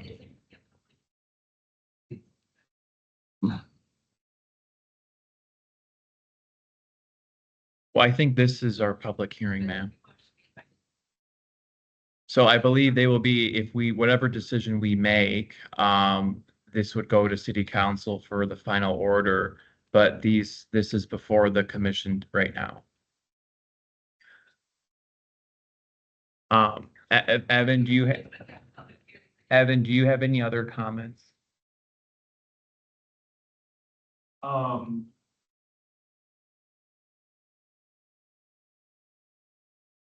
Yeah, I guess it seems kind of hard for me personally to make a recommendation on that whole without knowing specifically like what we're recommending. Aside from just stop signs on Center Lawn. I believe that engineering and Fishback would make good recommendations if we could, motion for it. But yeah, I'd like to see more details. If I remember correctly, when we faced this originally, that Center Lawn itself is both quite long and already doesn't have any stop signs. So in my mind, adding any stop signs there, especially as it directly funnels into that intersection, would be an improvement. So I'm somewhat ambivalent about where specifically I'm willing to defer to engineering. on the specifics of that, Yeah, they can rather than speak. just approve the perspective. Okay, I'll make it clear, yeah.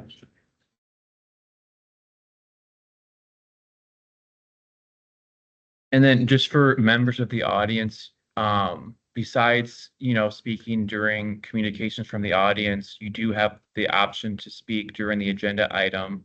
And all I have is Ann Bean, who would like to speak at one of these future agenda items. But if you want to speak on the 4.3, you're able to do so at this time. Yeah. Ann, did you want to speak to the 4.3 one, the Roxbury one? Okay, yeah, you can wait for that one.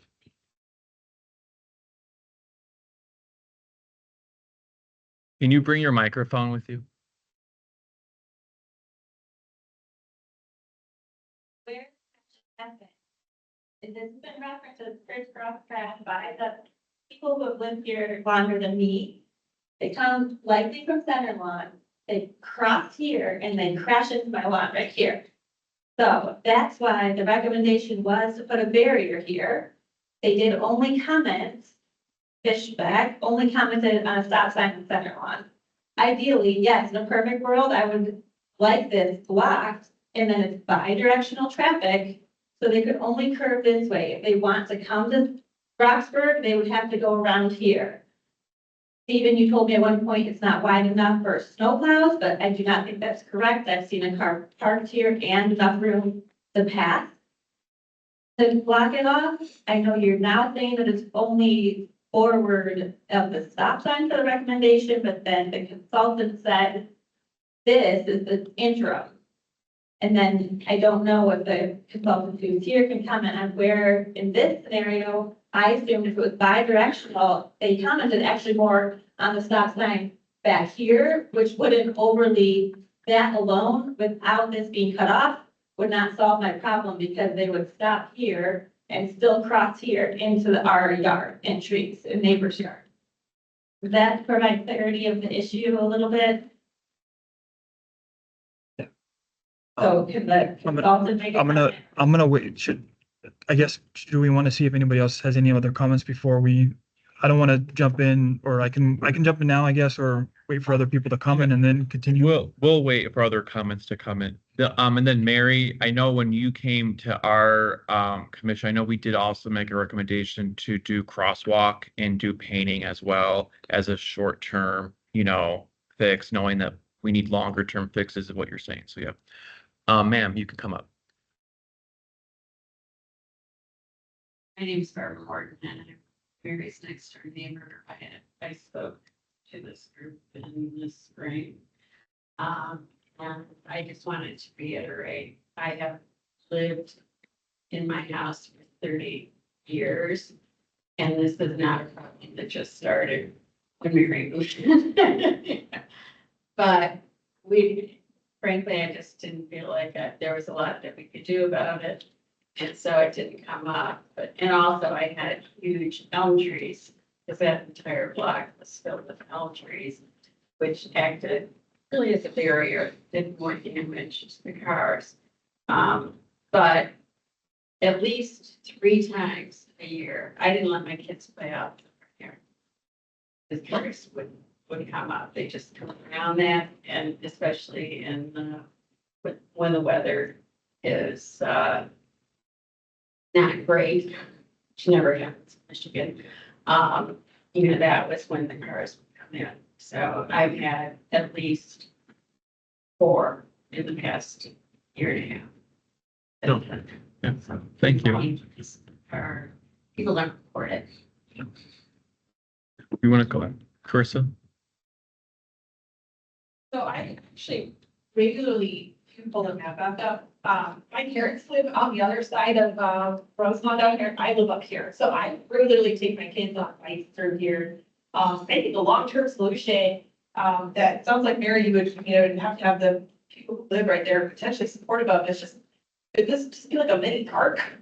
You don't have the cars coming through it and you have a place for the pedestrians to walk through, and then you don't deal with all this wonky situation with cars coming, or, with these weird geometries. It's just a thought.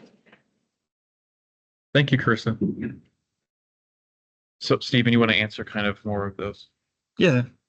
So I want to go back, and just kind of clarify the recommendation. So this was an evaluation of just the stop sign with some, measure of, attention to the geometry. So it's not meant to be all inclusive, as far as that goes, but, it didn't meet the warrants for the stop sign. However, it's recognized in the memo that, the geometry of the intersection, lends itself to recommending a stop sign. Basically, it's confusing geometry. It's unique. There's operational and safety concerns because of geometry, and that's where you get the recommendation for the stop sign. It's not, it's maybe not in the memo, but again, the stop signs would be, the intersection of Center Lawn with Rosewood over here and Roxbury on this side. So you have stop signs here and here. And again, we would, if the commission doesn't feel comfortable making a recommendation until that option is solidified, we can definitely come back to the commission and have a more robust recommendation. But that was the understanding, is that the stop signs would essentially be at those 4 locations.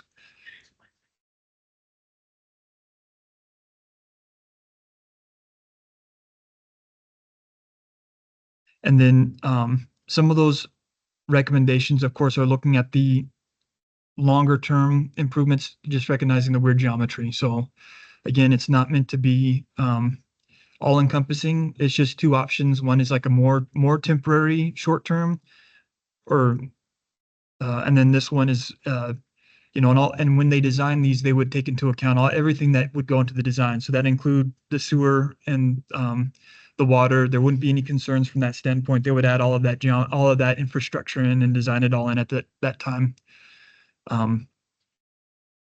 Does that answer questions?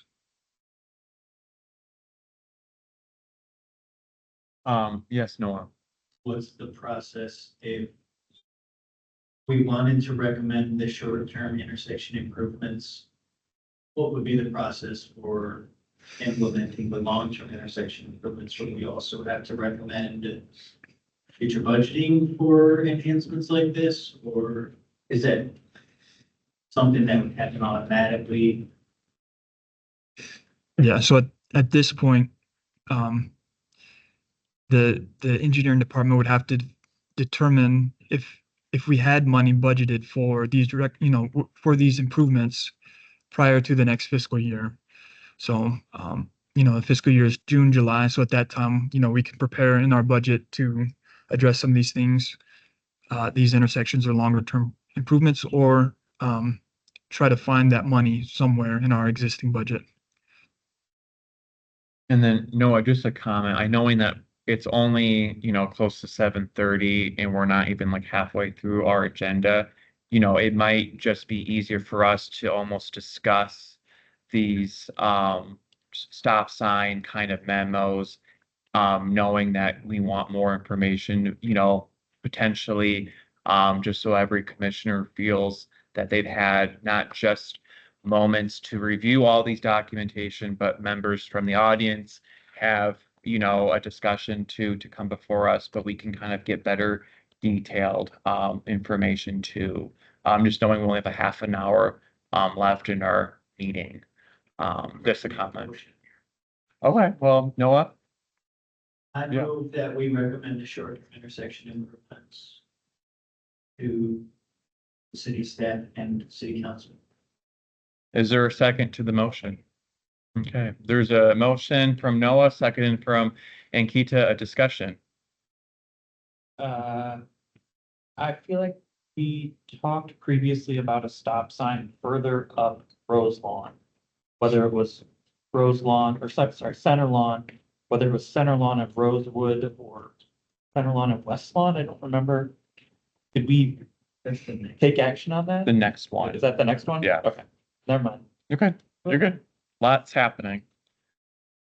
All those in favor say yay. All those against? Okay, motion passes. 4.4 4, discussion on stop signs requested at the intersection of Rosewood Avenue and Central Lawn Avenue. Stephen, do you want to do a brief synopsis on this one? This is just kind of a continuation of the existing analysis that was done by the commission where it was just noticed that there's a long stretch there on Center Lawn and there's some weird geometry on Center Lawn and Rosewood, which I'm gonna bring this up again. yes, sorry. Which was recommended to be analyzed to improve that intersection. And then the memo from the consultant similarly, finds that there's some geometry in there that could lend itself to a recommendation for a stop sign. So at a minimum, it is suggested that a stop sign is installed for traffic on southbound Rosewood Avenue. So that's one stop sign for Rosewood southbound. Would they also create a crosswalk and paint it where Rosewood is going, connecting to Central Lawn Avenue? The city could do that separately from this memo. This is just looking at the stop sign. So if that's part of the recommendation, that can be included. Okay, I know when we had neighbors from this street or in the area, we kind of wanted the painting and better markers on streets. So if we do find sufficient, to move in that direction, I would like a motion to include, we do a painting of the crosswalk to designate the uniqueness of pedestrians crossing Rosewood at Central Lawn Avenue. See that there is a crosswalk. It's There- right there. I want to bring that photo up. It's right there. Yeah, but does it go west from there? I think it only goes straight. I want to, it's weird. So I would want it to go straight across Rosewood. I think it goes both. Would it go both from Central Lawn and Rosewood? There's a curb cut on the south side of Center Lawn, but there's not a curb cut on Rose Lawn. Right there. Okay. Yeah, That's a weird one. it's a weird one. Okay. I'd like to make a motion. You have a question? Do you have a question? Yes, go ahead. Stephen, do you have a feeling as to why they recommended for the stop sign southbound on Rose Lawn as opposed to westbound on Center Lawn?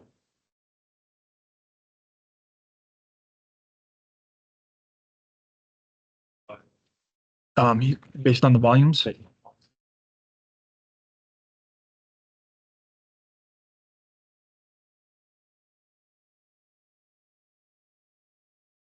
Any other questions?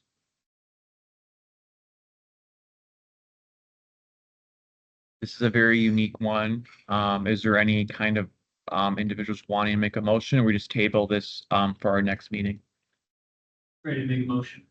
Okay, let's hear it. I move that we recommend a stop sign on southbound Rosewood and a painted crosswalk from the northeast corner to the south side of Central.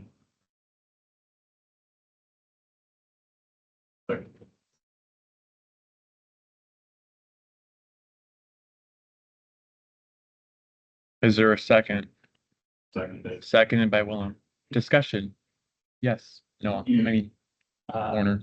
So I think we have a conflict there because we have traffic stopping coming southbound on Rose Lawn. But we're saying we're putting the pedestrian crossing across Center Lawn, which is not going to be stopping traffic. That Center Lawn traffic is going to stay at speed. Yeah. The one reason I wanted to kind of call out the Center Lawn question is what we heard from the residents is that it is east-west traffic on Center Lawn that's going block after block after block and having quite a bit of speed as they go through this intersection. And so if we're gonna switch and stop Rose Lawn, there may be volumes there, but it is in contradiction to what we heard from the neighborhood. There's also, it's wisdom that there's too many stop signs in the road to frustration of people reclaim them, so I'm putting, counter to that, or you know, having one right there and then another, you know, just a few meters away.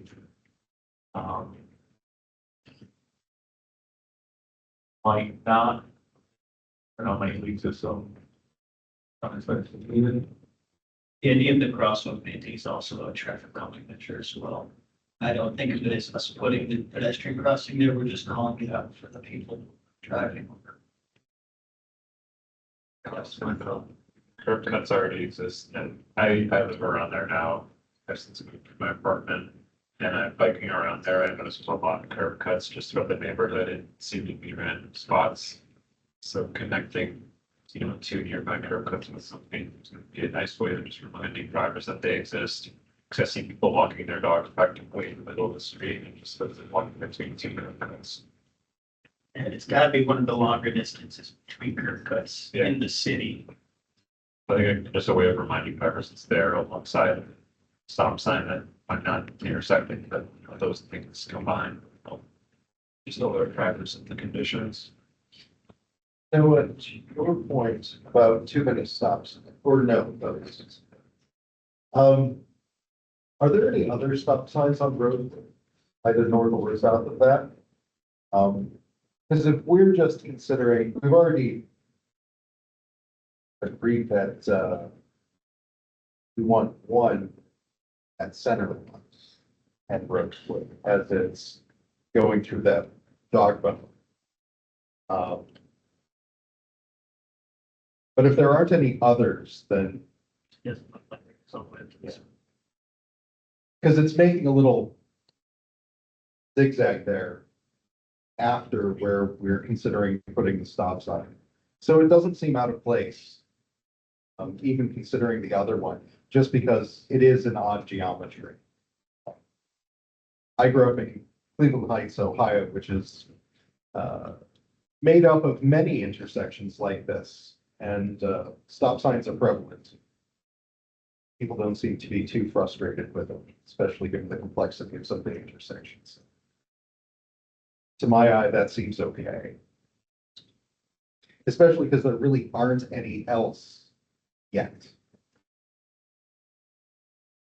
So the volumes, I think, are will create sort of good like congestion and it's make people drive slower.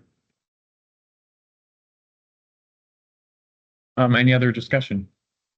Yes.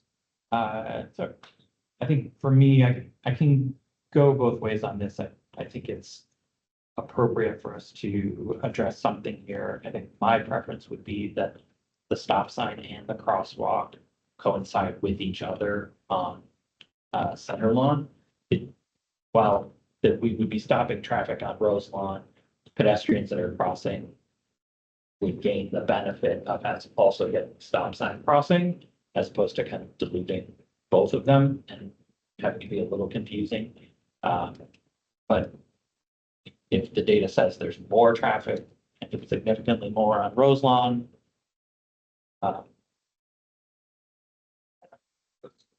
That's where, sort of, picking apart the memo that's been given to us by FishTech is an appropriate task for input. Yeah. You want to come up?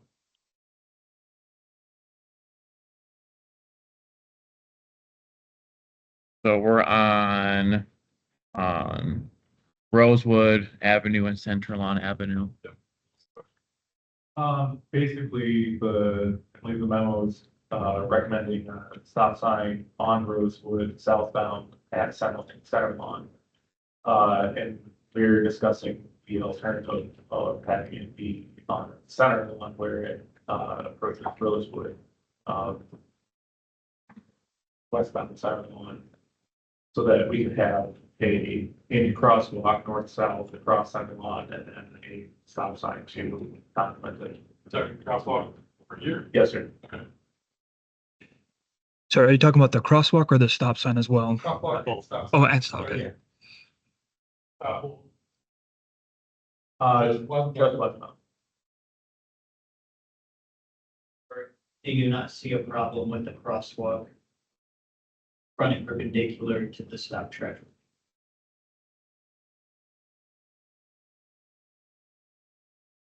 We definitely want to have a painted crosswalk. There's currently cutouts for a crosswalk, but no signage in the road.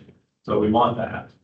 And if we're signaling to pedestrians across there, and we have a stop sign on southbound road, but none for center lawn at that point, you're saying this is 300% lawn with the crosswalk. We're not expecting traffic to stop here. Obviously, you should. So that's sort of the debate. One thing I wanted to point out from engineering, we're talking about crosswalks. Usually you'd have these kind of pointed at each other a little bit, or you might want to reduce the distance, I guess, of the pedestrian. So that would be taken into consideration for this recommendation. Like we might look at this and look at reconfiguring where those curb cuts are. Just as a FYI for that. If we're gonna reconfigure. Was that another curb cut where we want? Over here. Like if we're gonna put the stop sign on southbound Rosewood, could we recommend approving the stop sign on southbound Rosewood with the addition of pedestrian crossing and curb cuts? Yeah.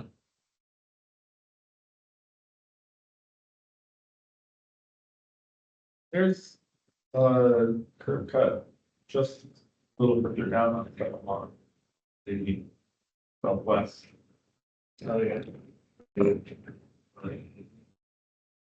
Somewhat redundant, have like just one direct way of putting it, looks like.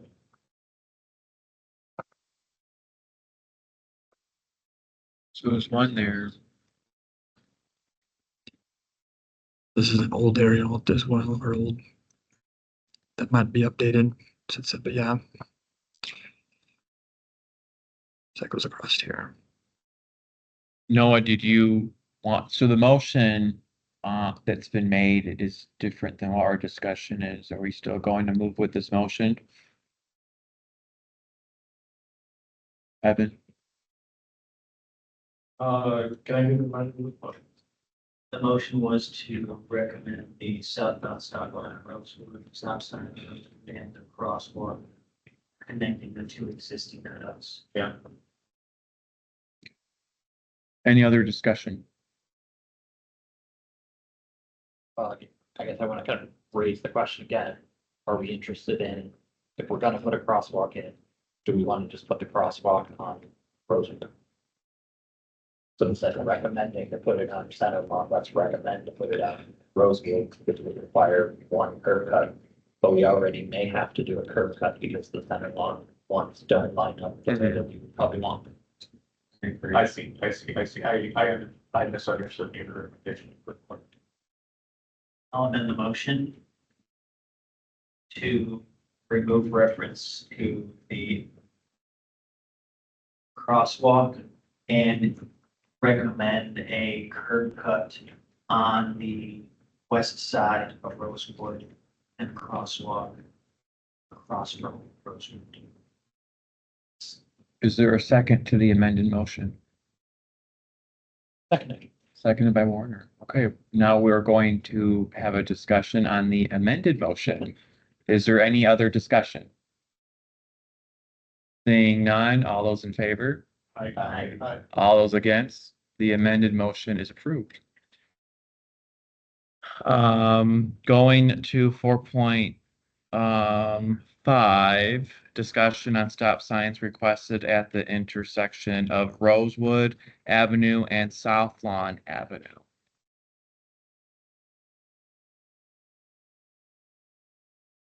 And then at any time, if there's members of the audience that want to speak, this is your moment to speak. Yep.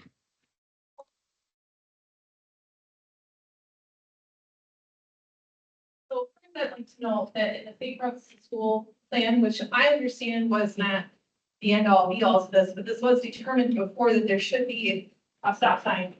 There should be stop signs at this intersection here, and something to note is the topography, which you can't see on this. This is the hill going down. So when I have my kids, we're walking on this street here, what we've got is traffic that doesn't stop for us. The yield signs are completely ineffective.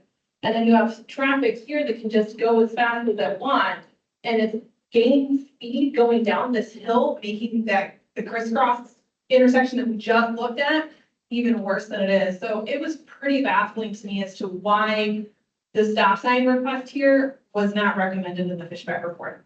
I was really quite taken back by it. Any other comments? Yeah. City Council, I have a process question, namely, which is, I understand that if a motion passes the commission, then it gets passed on to the city council. But I'm curious about what happens if the motion or if the request is denied by the commission.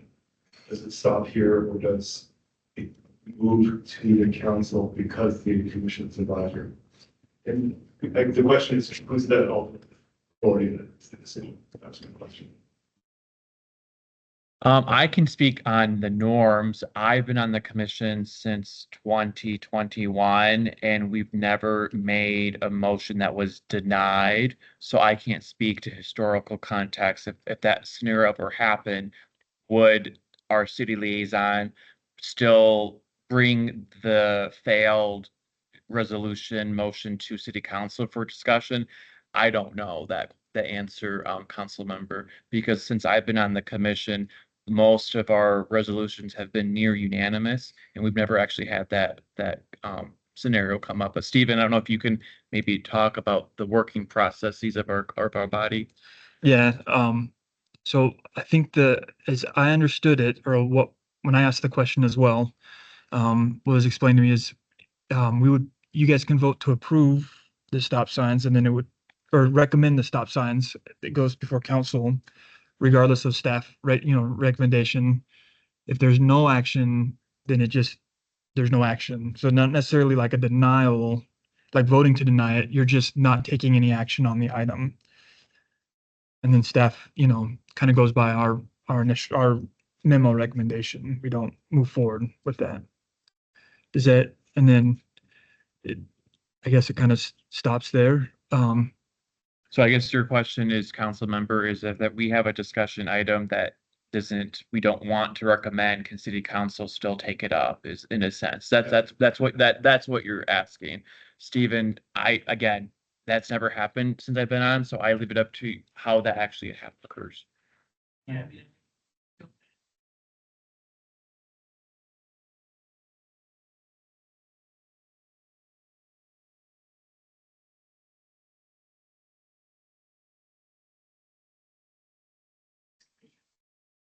I could see either way, we could bring the traffic control recommendation. The staff report doesn't, if the staff report recommends one, let's say that traffic transportation commission did not go with the staff recommendation. I would think we would still bring it to council and say that the transportation commission voted against it. The question is, if there's not a stop sign recommended and they don't recommend one, does it die here? I don't know the answer to it. We can certainly bring all of this to council in discussion only meeting. That would be worthwhile if council is interested in hearing all of this in a discussion only meeting. That would certainly be something to do. Thank you. That was good. Any other questions from the audience? Yeah. I probably don't need the mic, but I'll come. So thank you, Councilmember Altman. I'm gonna follow up on his question. So in a scenario where the commission recommends something and passes it unanimously, then based on that logic that we just went through, that recommendation would be put before council? Yeah. Yeah, so we did have a couple of those instances where we brought it back to the commission with more data. So I understand the confusion that was there. So And come back to this transportation commission? It is on our unfinished business agenda item with updates today. So I know we made the initial motion at our August meeting And I believe that there's been written communication along with updates that you have been privy to, Bree.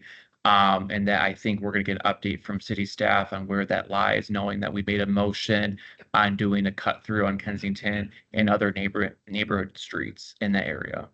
So I guess your question would probably be answered at that. Yeah. Yeah.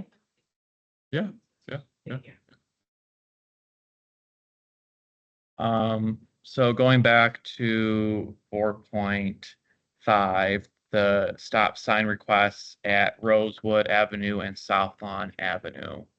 You want to do a brief overview of this one? This intersection, was analyzed, it was requested, by a resident. So we passed it on for analysis from our consultant, to stay consistent. So based on that review, it did not meet the, stop sign warrants. According to MUTCD. There are possible, geometric changes that could be made that are kind of noted in there, but, and that was kind of to help, bring clarity to those yield signs that are existing there. But as far as stop signs, I don't believe there's any stop sign recommendations in that memo from Fishbeck. Thank you. If I could say something real quick, I want to also point out that just because the stop sign's not recommended, if speed is the issue, there are traffic calming options, so that's where the action plan comes into place. The speed is the issue. There's intersection reconfiguration issues, and there's other things we can look at. We want to do speed analysis to see whether traffic calming is not applicable to one of those streets. That's kind of a separate discussion with the stop sign or analysis.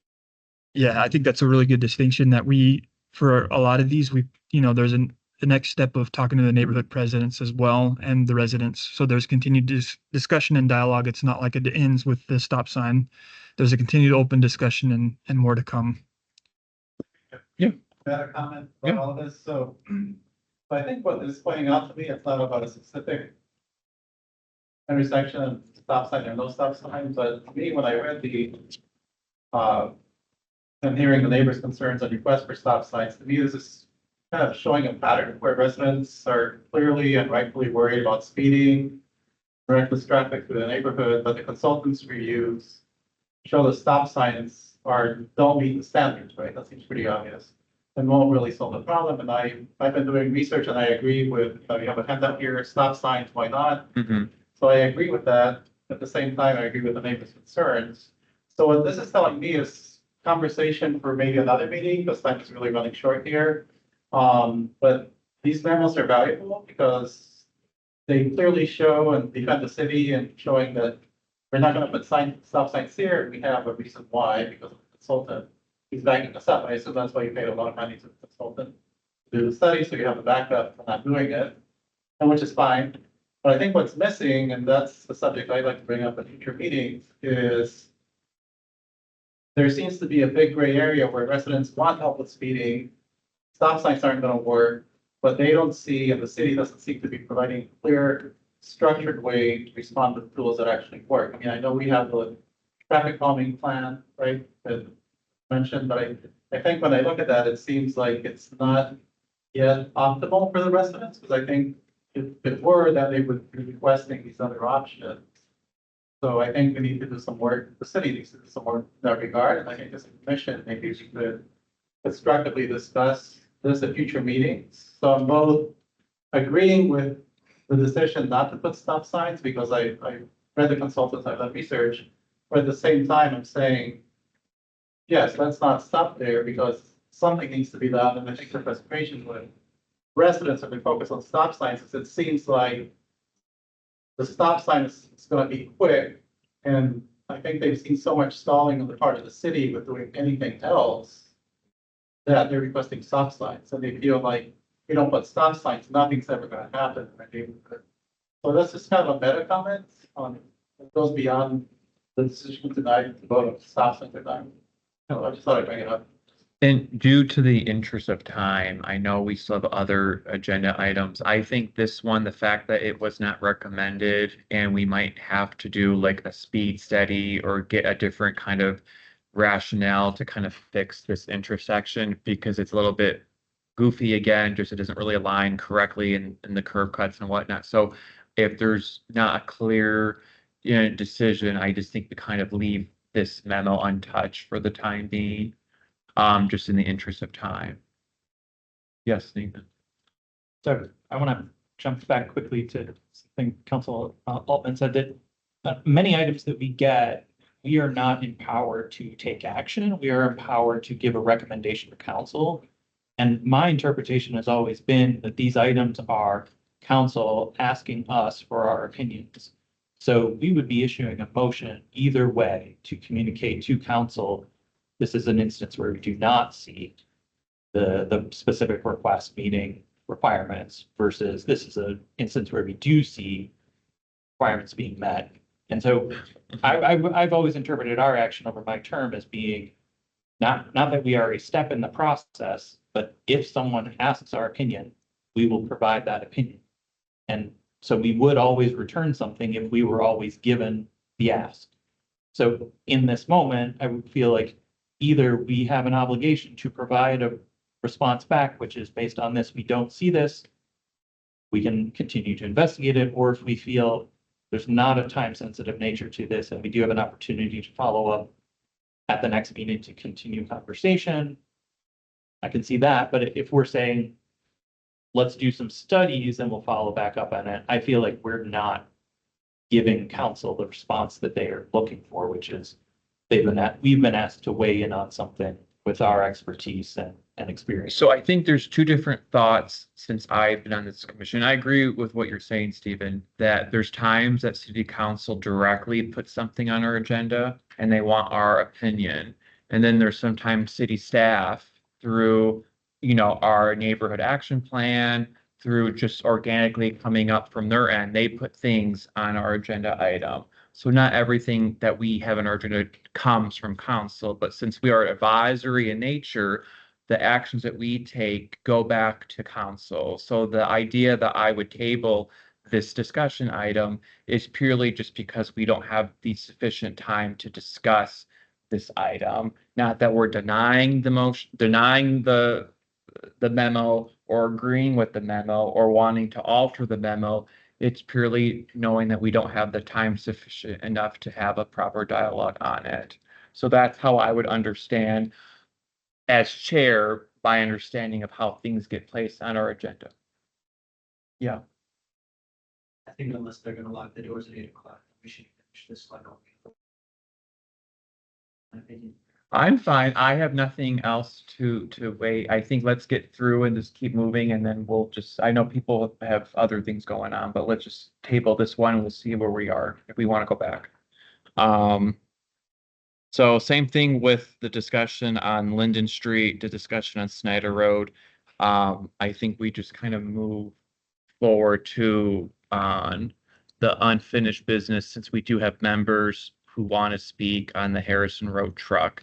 I will say, Anne, if you're still in the audience, which one did you want to speak to? Southeast Marble. Which Wayland and John are South Street that are. Okay, so it was probably before. You want to come up now and give your comments? Yeah, I don't want to, since you're here, I want to make sure that your comments are of record.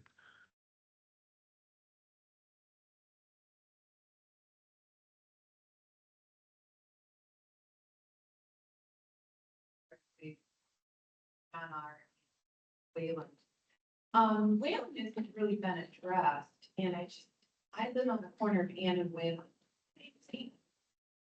I live on my own corner. Anyway, I see a lot of speed, and I see just so much. I feel that the more I listen to everything everybody's talking about, it's a societal issue. Definitely, disrespect for, individuals out in their yards, children on bikes. It's just such a disrespectful societal issue. I don't know how we address that. Is it just the times we're in right now? But I just feel powerless there because it's, I was almost hit twice. I think I'm the gal that brought the safety vest. I don't know if you read that. Yep, yep. Okay, and the sign that I put out, so, and I'm really concerned about dog walkers, mainly the children that are playing, and just this is the typical thing I see going down Wayland. They're on their phone, and they're almost hitting the curb, and they're going probably 30 miles an hour in a residential. To me, it's 30, 35, you know. So, you know that they're not making good choices.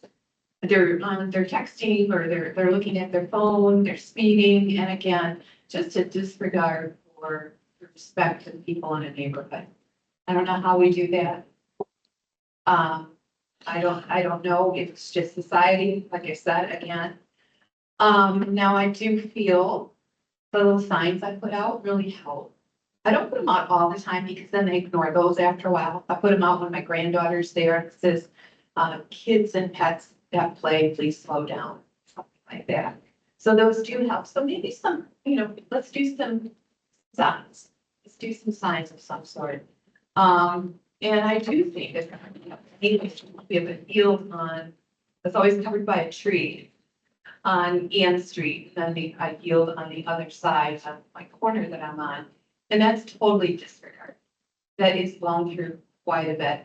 In fact, my father built the house that we live in now, bought it from them, and back a few years ago, a girl died right there. There is a doctor in that tree, right there, so you never forgotten that. Anyways, that's all I have to say. I just, how do we slow down the traffic? How do I slow down the traffic? What can I do? You know, and thank you for listening to our community too, going back to us, and really appreciate it. There can be studies, and studies are great. You know, statistics, whatever, but we're the people out there on the streets that see it all the time. And again, the disregard for the respect of the neighborhood. So, thank you very much. No, thank you, Ann.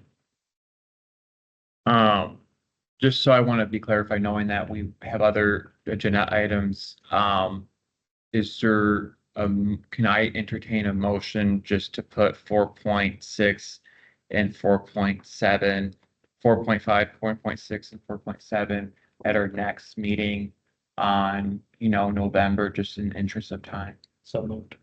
Is there a second? Second. All those in favor? Aye. Aye.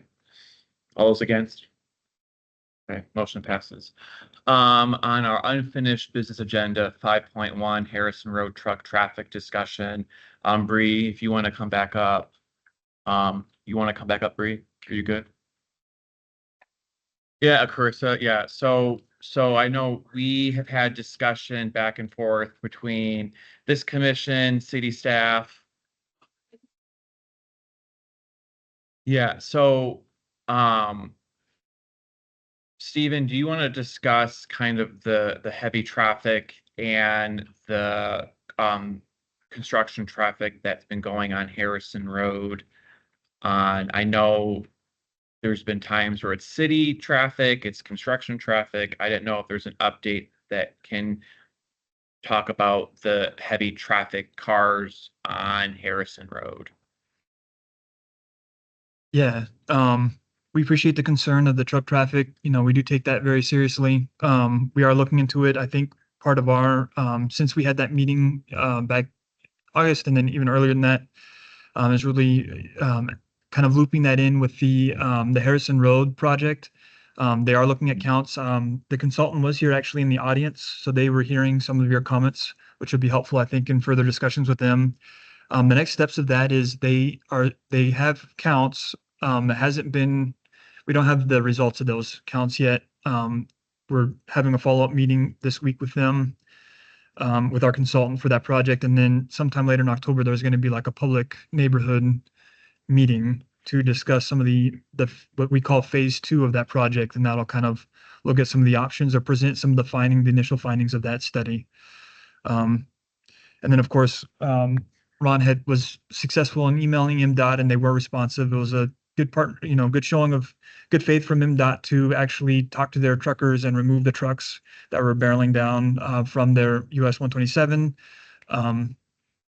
So we, in order to address the truck issue, it's going to be probably part of a larger data-driven, and there's a lot that can go into that. So we are taking it seriously and we're looking into it. And then Stephen, can you provide, you kind of alluded to, I know there's been action taken by this council about a motion that passed and where that goes, knowing that we did designate no cut through traffic on Kensington and Harrison Road. I guess, can you kind of elaborate more? I know you're still working on data. Would that go back to our commission, or will that go to city council with the more updated data for council to make that designation? Yeah, the truck traffic is definitely going to come back to the commission as part of that project, the Harrison Road design. It's just an example of, there's a recommendation to restrict the truck traffic based on weight, I think, at that commission meeting, but there's a lot that would go into that. So it's not so simple for engineering to just put out a sign. We have to have studies to implement that. And then there's a broader question of, where are we pushing this truck traffic if we do that? Or are we addressing, is there other ways that we can address the issues?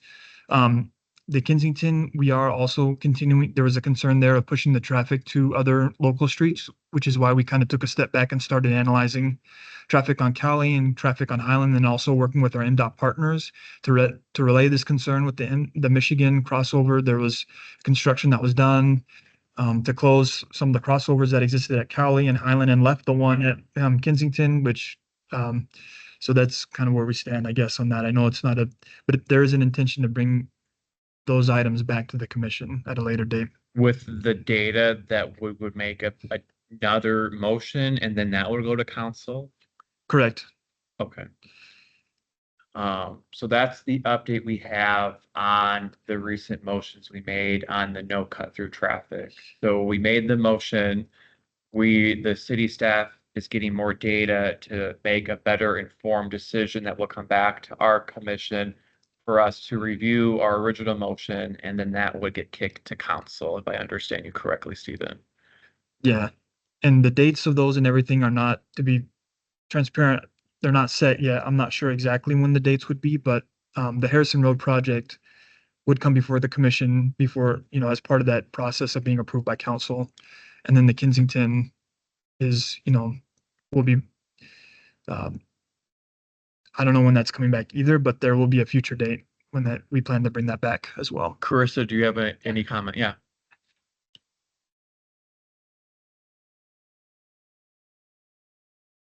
This became an emergency last week, in which I personally went to DPW because this was so bad. I mean, this is really unacceptable. Really unacceptable.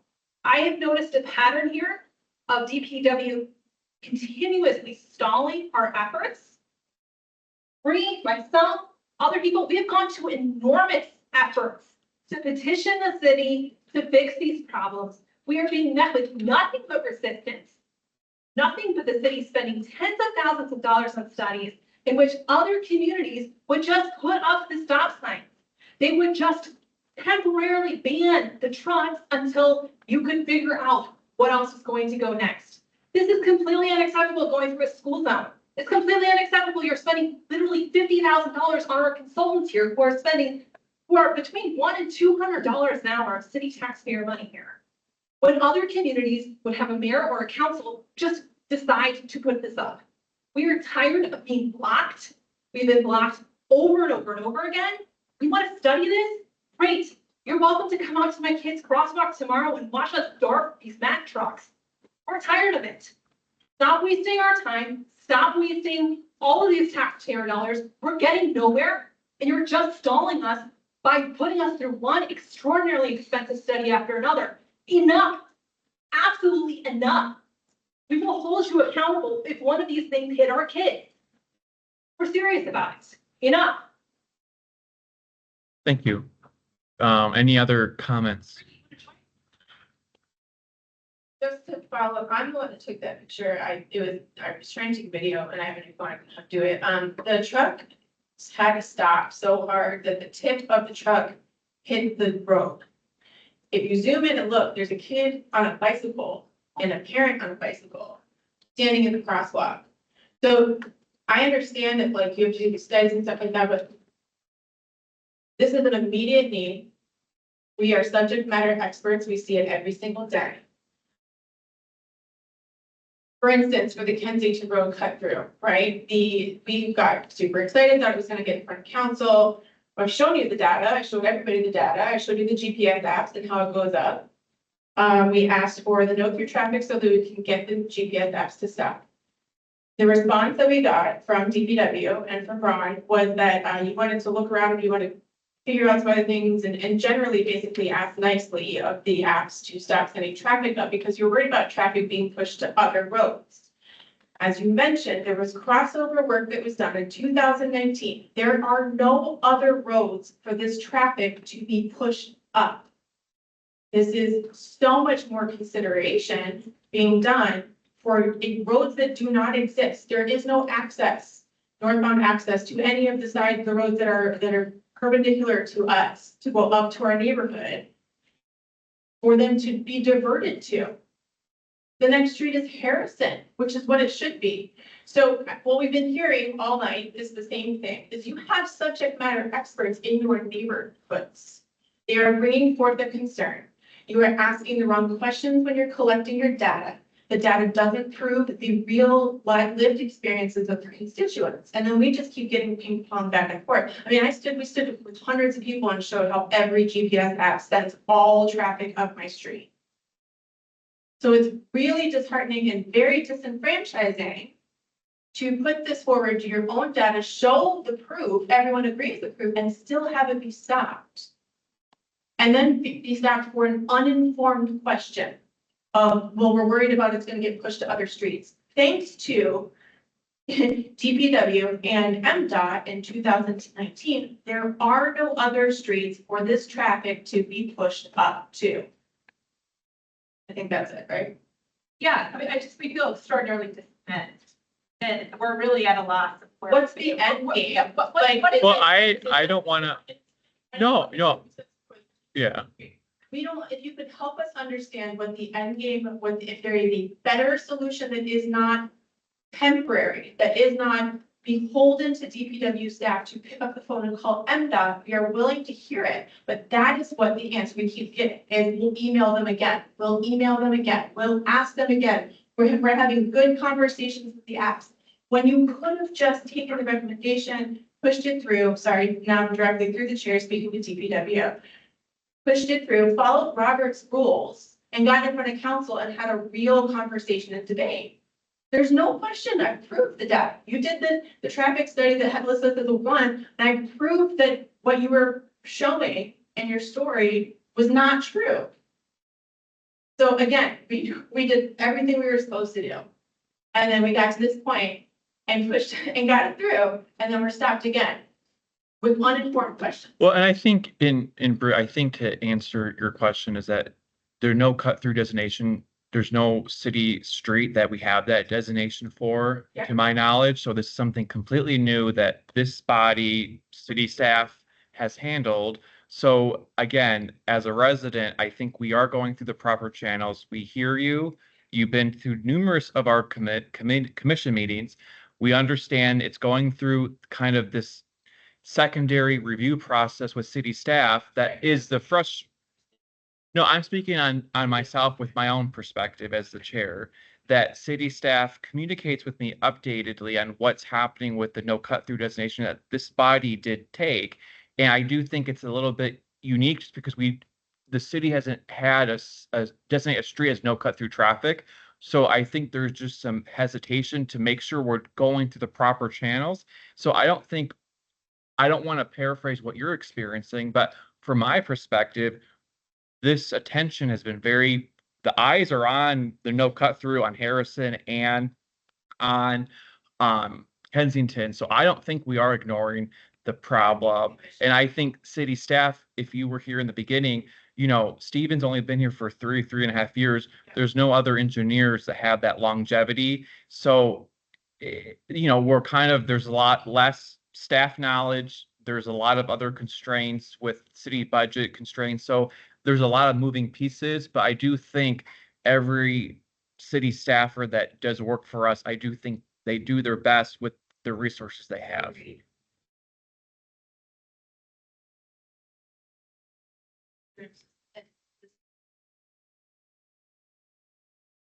So that's nothing against Stephen, right? Yeah. So the process is broken. We've said the process is broken. Also, if somebody would have answered my email in 2022, we probably could have gotten a head up on this. And I'm not aware of anybody else or any other street that has had all northbound traffic shoveled up at either until Kensington. So, with no stop signs to now to use it. All right, that's it. My public comment. I just wanted to point out that we did everything we were supposed to do, and our kids are the ones that are on the line. And I just don't understand the end game. Are we supposed to, are we hoping that we go away? The stop sign seemed like a very cheap, I mean, I don't know why there was so much fighting over the stop sign. I don't know, but we've been collecting data too, and it's actually slowed the traffic going up the hill. So, I mean, it's again, this is all, if you had the qualitative data from the neighborhoods, then you could have asked the right questions and then gotten the right data. We might not be sitting here for every single one. So that's the overarching thing. Thank you for your time. And thank you to the commission for asking the questions we couldn't ask and for trying to push this forward. And hopefully, these things can get in front of the council so that our elected officials can hear from their constituency. Because we didn't vote for anyone that's gonna say, I'm just gonna hold off and maybe I'll email them with a nice email and they'll do what they're supposed to do. So thank you. Any other comments on 5.1? Okay. 5.2, approve the Transportation Commission administrative rules. This has been before our body with an update from city council or our city lawyer. The only thing that was changed were some kind of mentions to the city charter to make sure we're in compliance with the city charter. These rules are very important to how we function as a body. So the future chair, future vice chair, they understand their roles of how to run a committee, and this just codifies our procedures through this administrative rules. So if there's a motion to kind of approve these rules, we can have a discussion and then we can be done. You can go for the motion. Yeah. I'd like to move that we table this. There are other items that we've had on the agenda that are very important that we've not had a chance to get to. This one doesn't feel like it's raises above that. I would feel inappropriate to address this issue, knowing that we've already had to table several other items that are needed. So my motion is that we table this until the next meeting. All those in favor of moving 5.2 to our November meeting, all those in favor, or who's second? Is there a second? By Noah? Okay, yep, all those in favor? All those against? Okay. Any announcements by board members? We'll start with Willem. Yeah, just say the discussion today and then also just previous committee meetings reminded me of some more big topic we could talk about maybe next meeting or the meeting after that. But there is a collective of cities in the United States, I know Ann Arbor is part of it, called Vision Zero, which is basically the city publicly, semi-officially indicating that they have a pathway to reducing their traffic deaths and accidents to zero in a certain time frame. So I think it'd be really interesting if the city could look into being a member of that. I know the cities from all the way, like tiny middle nowhere cities, all the way to Chicago, part of it. So it's certainly interesting if you sense to be a part of that. No, thank you. Any comments? Vision Zero.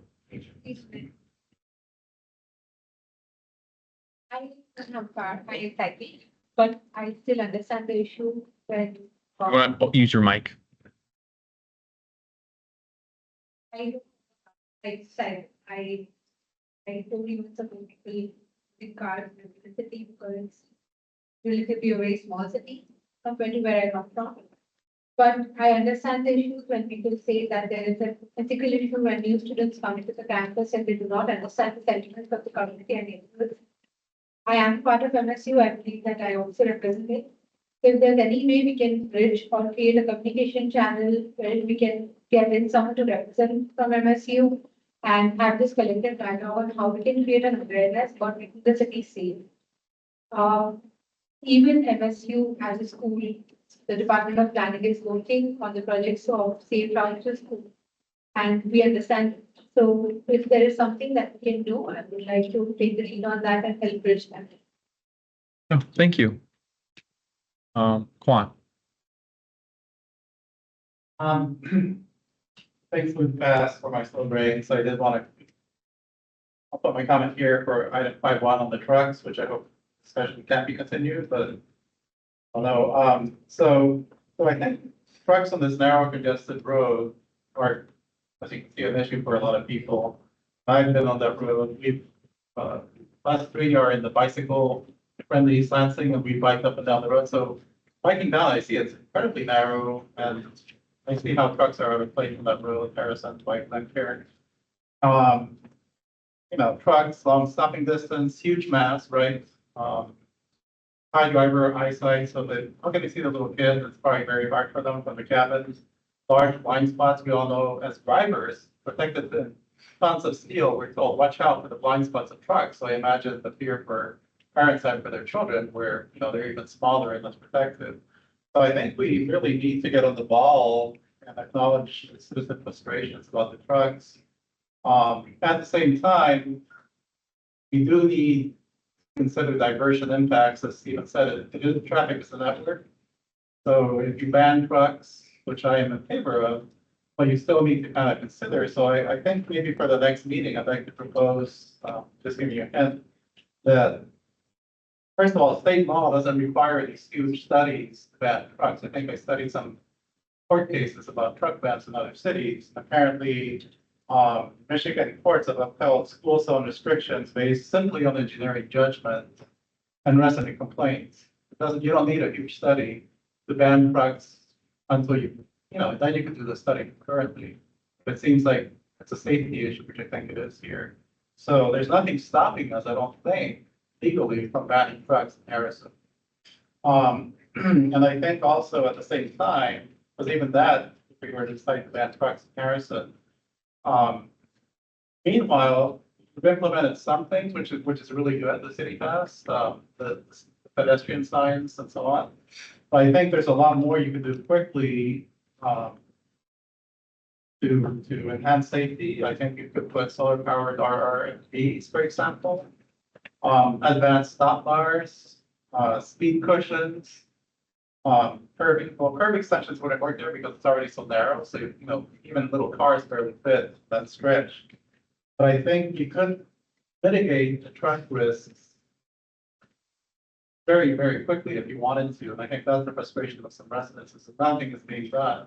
I mean, a little bit has been done. While the options menu for the truck diversion study are studied, it's like, okay, what will happen if we divert trucks? But meanwhile, you could also, I think, temporarily, am I wrong?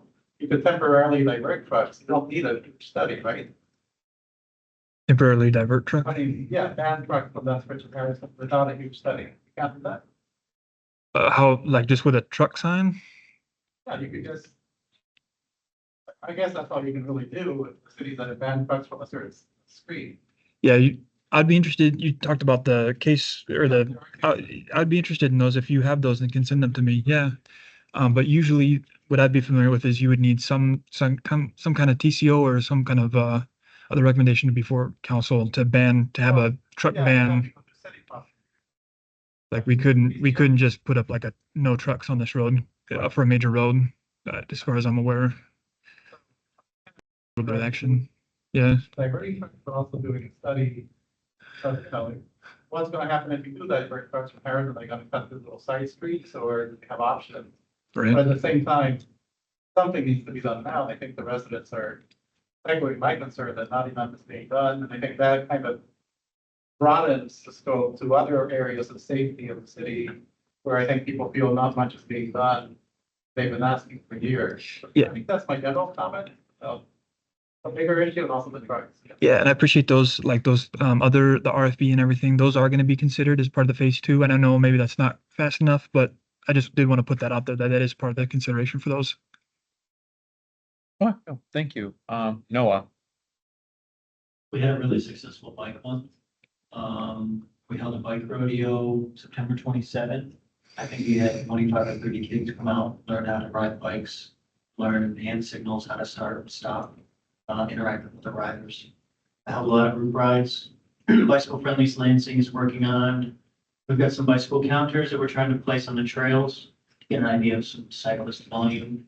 We need some insurance, but we need some stuff in the roads, but that's all in the works, so keep your eye out for stuff in bike lanes and in trails. thank you. Evan, Going back to, Vision Zero, comment. I believe East Simpson used to have some, projects of the Complete Streets, initiative, which was kind of the former Vision Zero approach. And, Michigan, MDOT does have a towards zero deaths policy that has, a lot of resources that we can continue to try to front.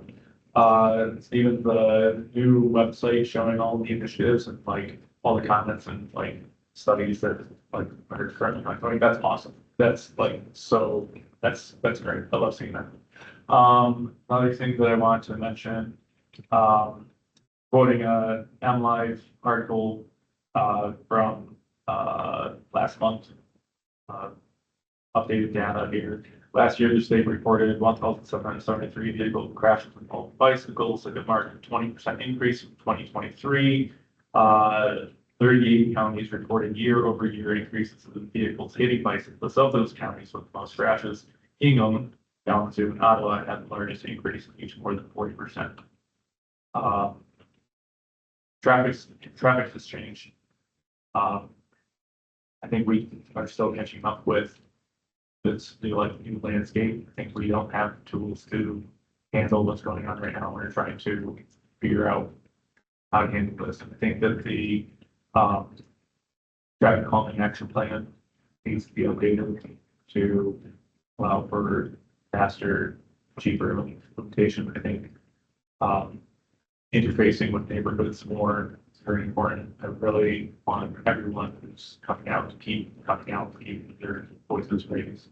I don't feel safe. I often don't feel safe walking. What do we do? More police is great.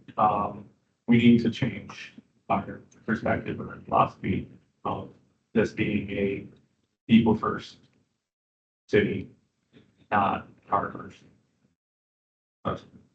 thank you. Corwin, Nothing today. Nathan.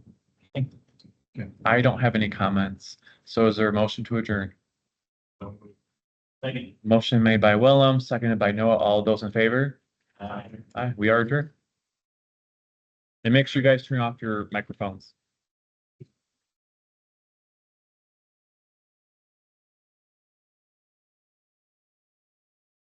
Yeah.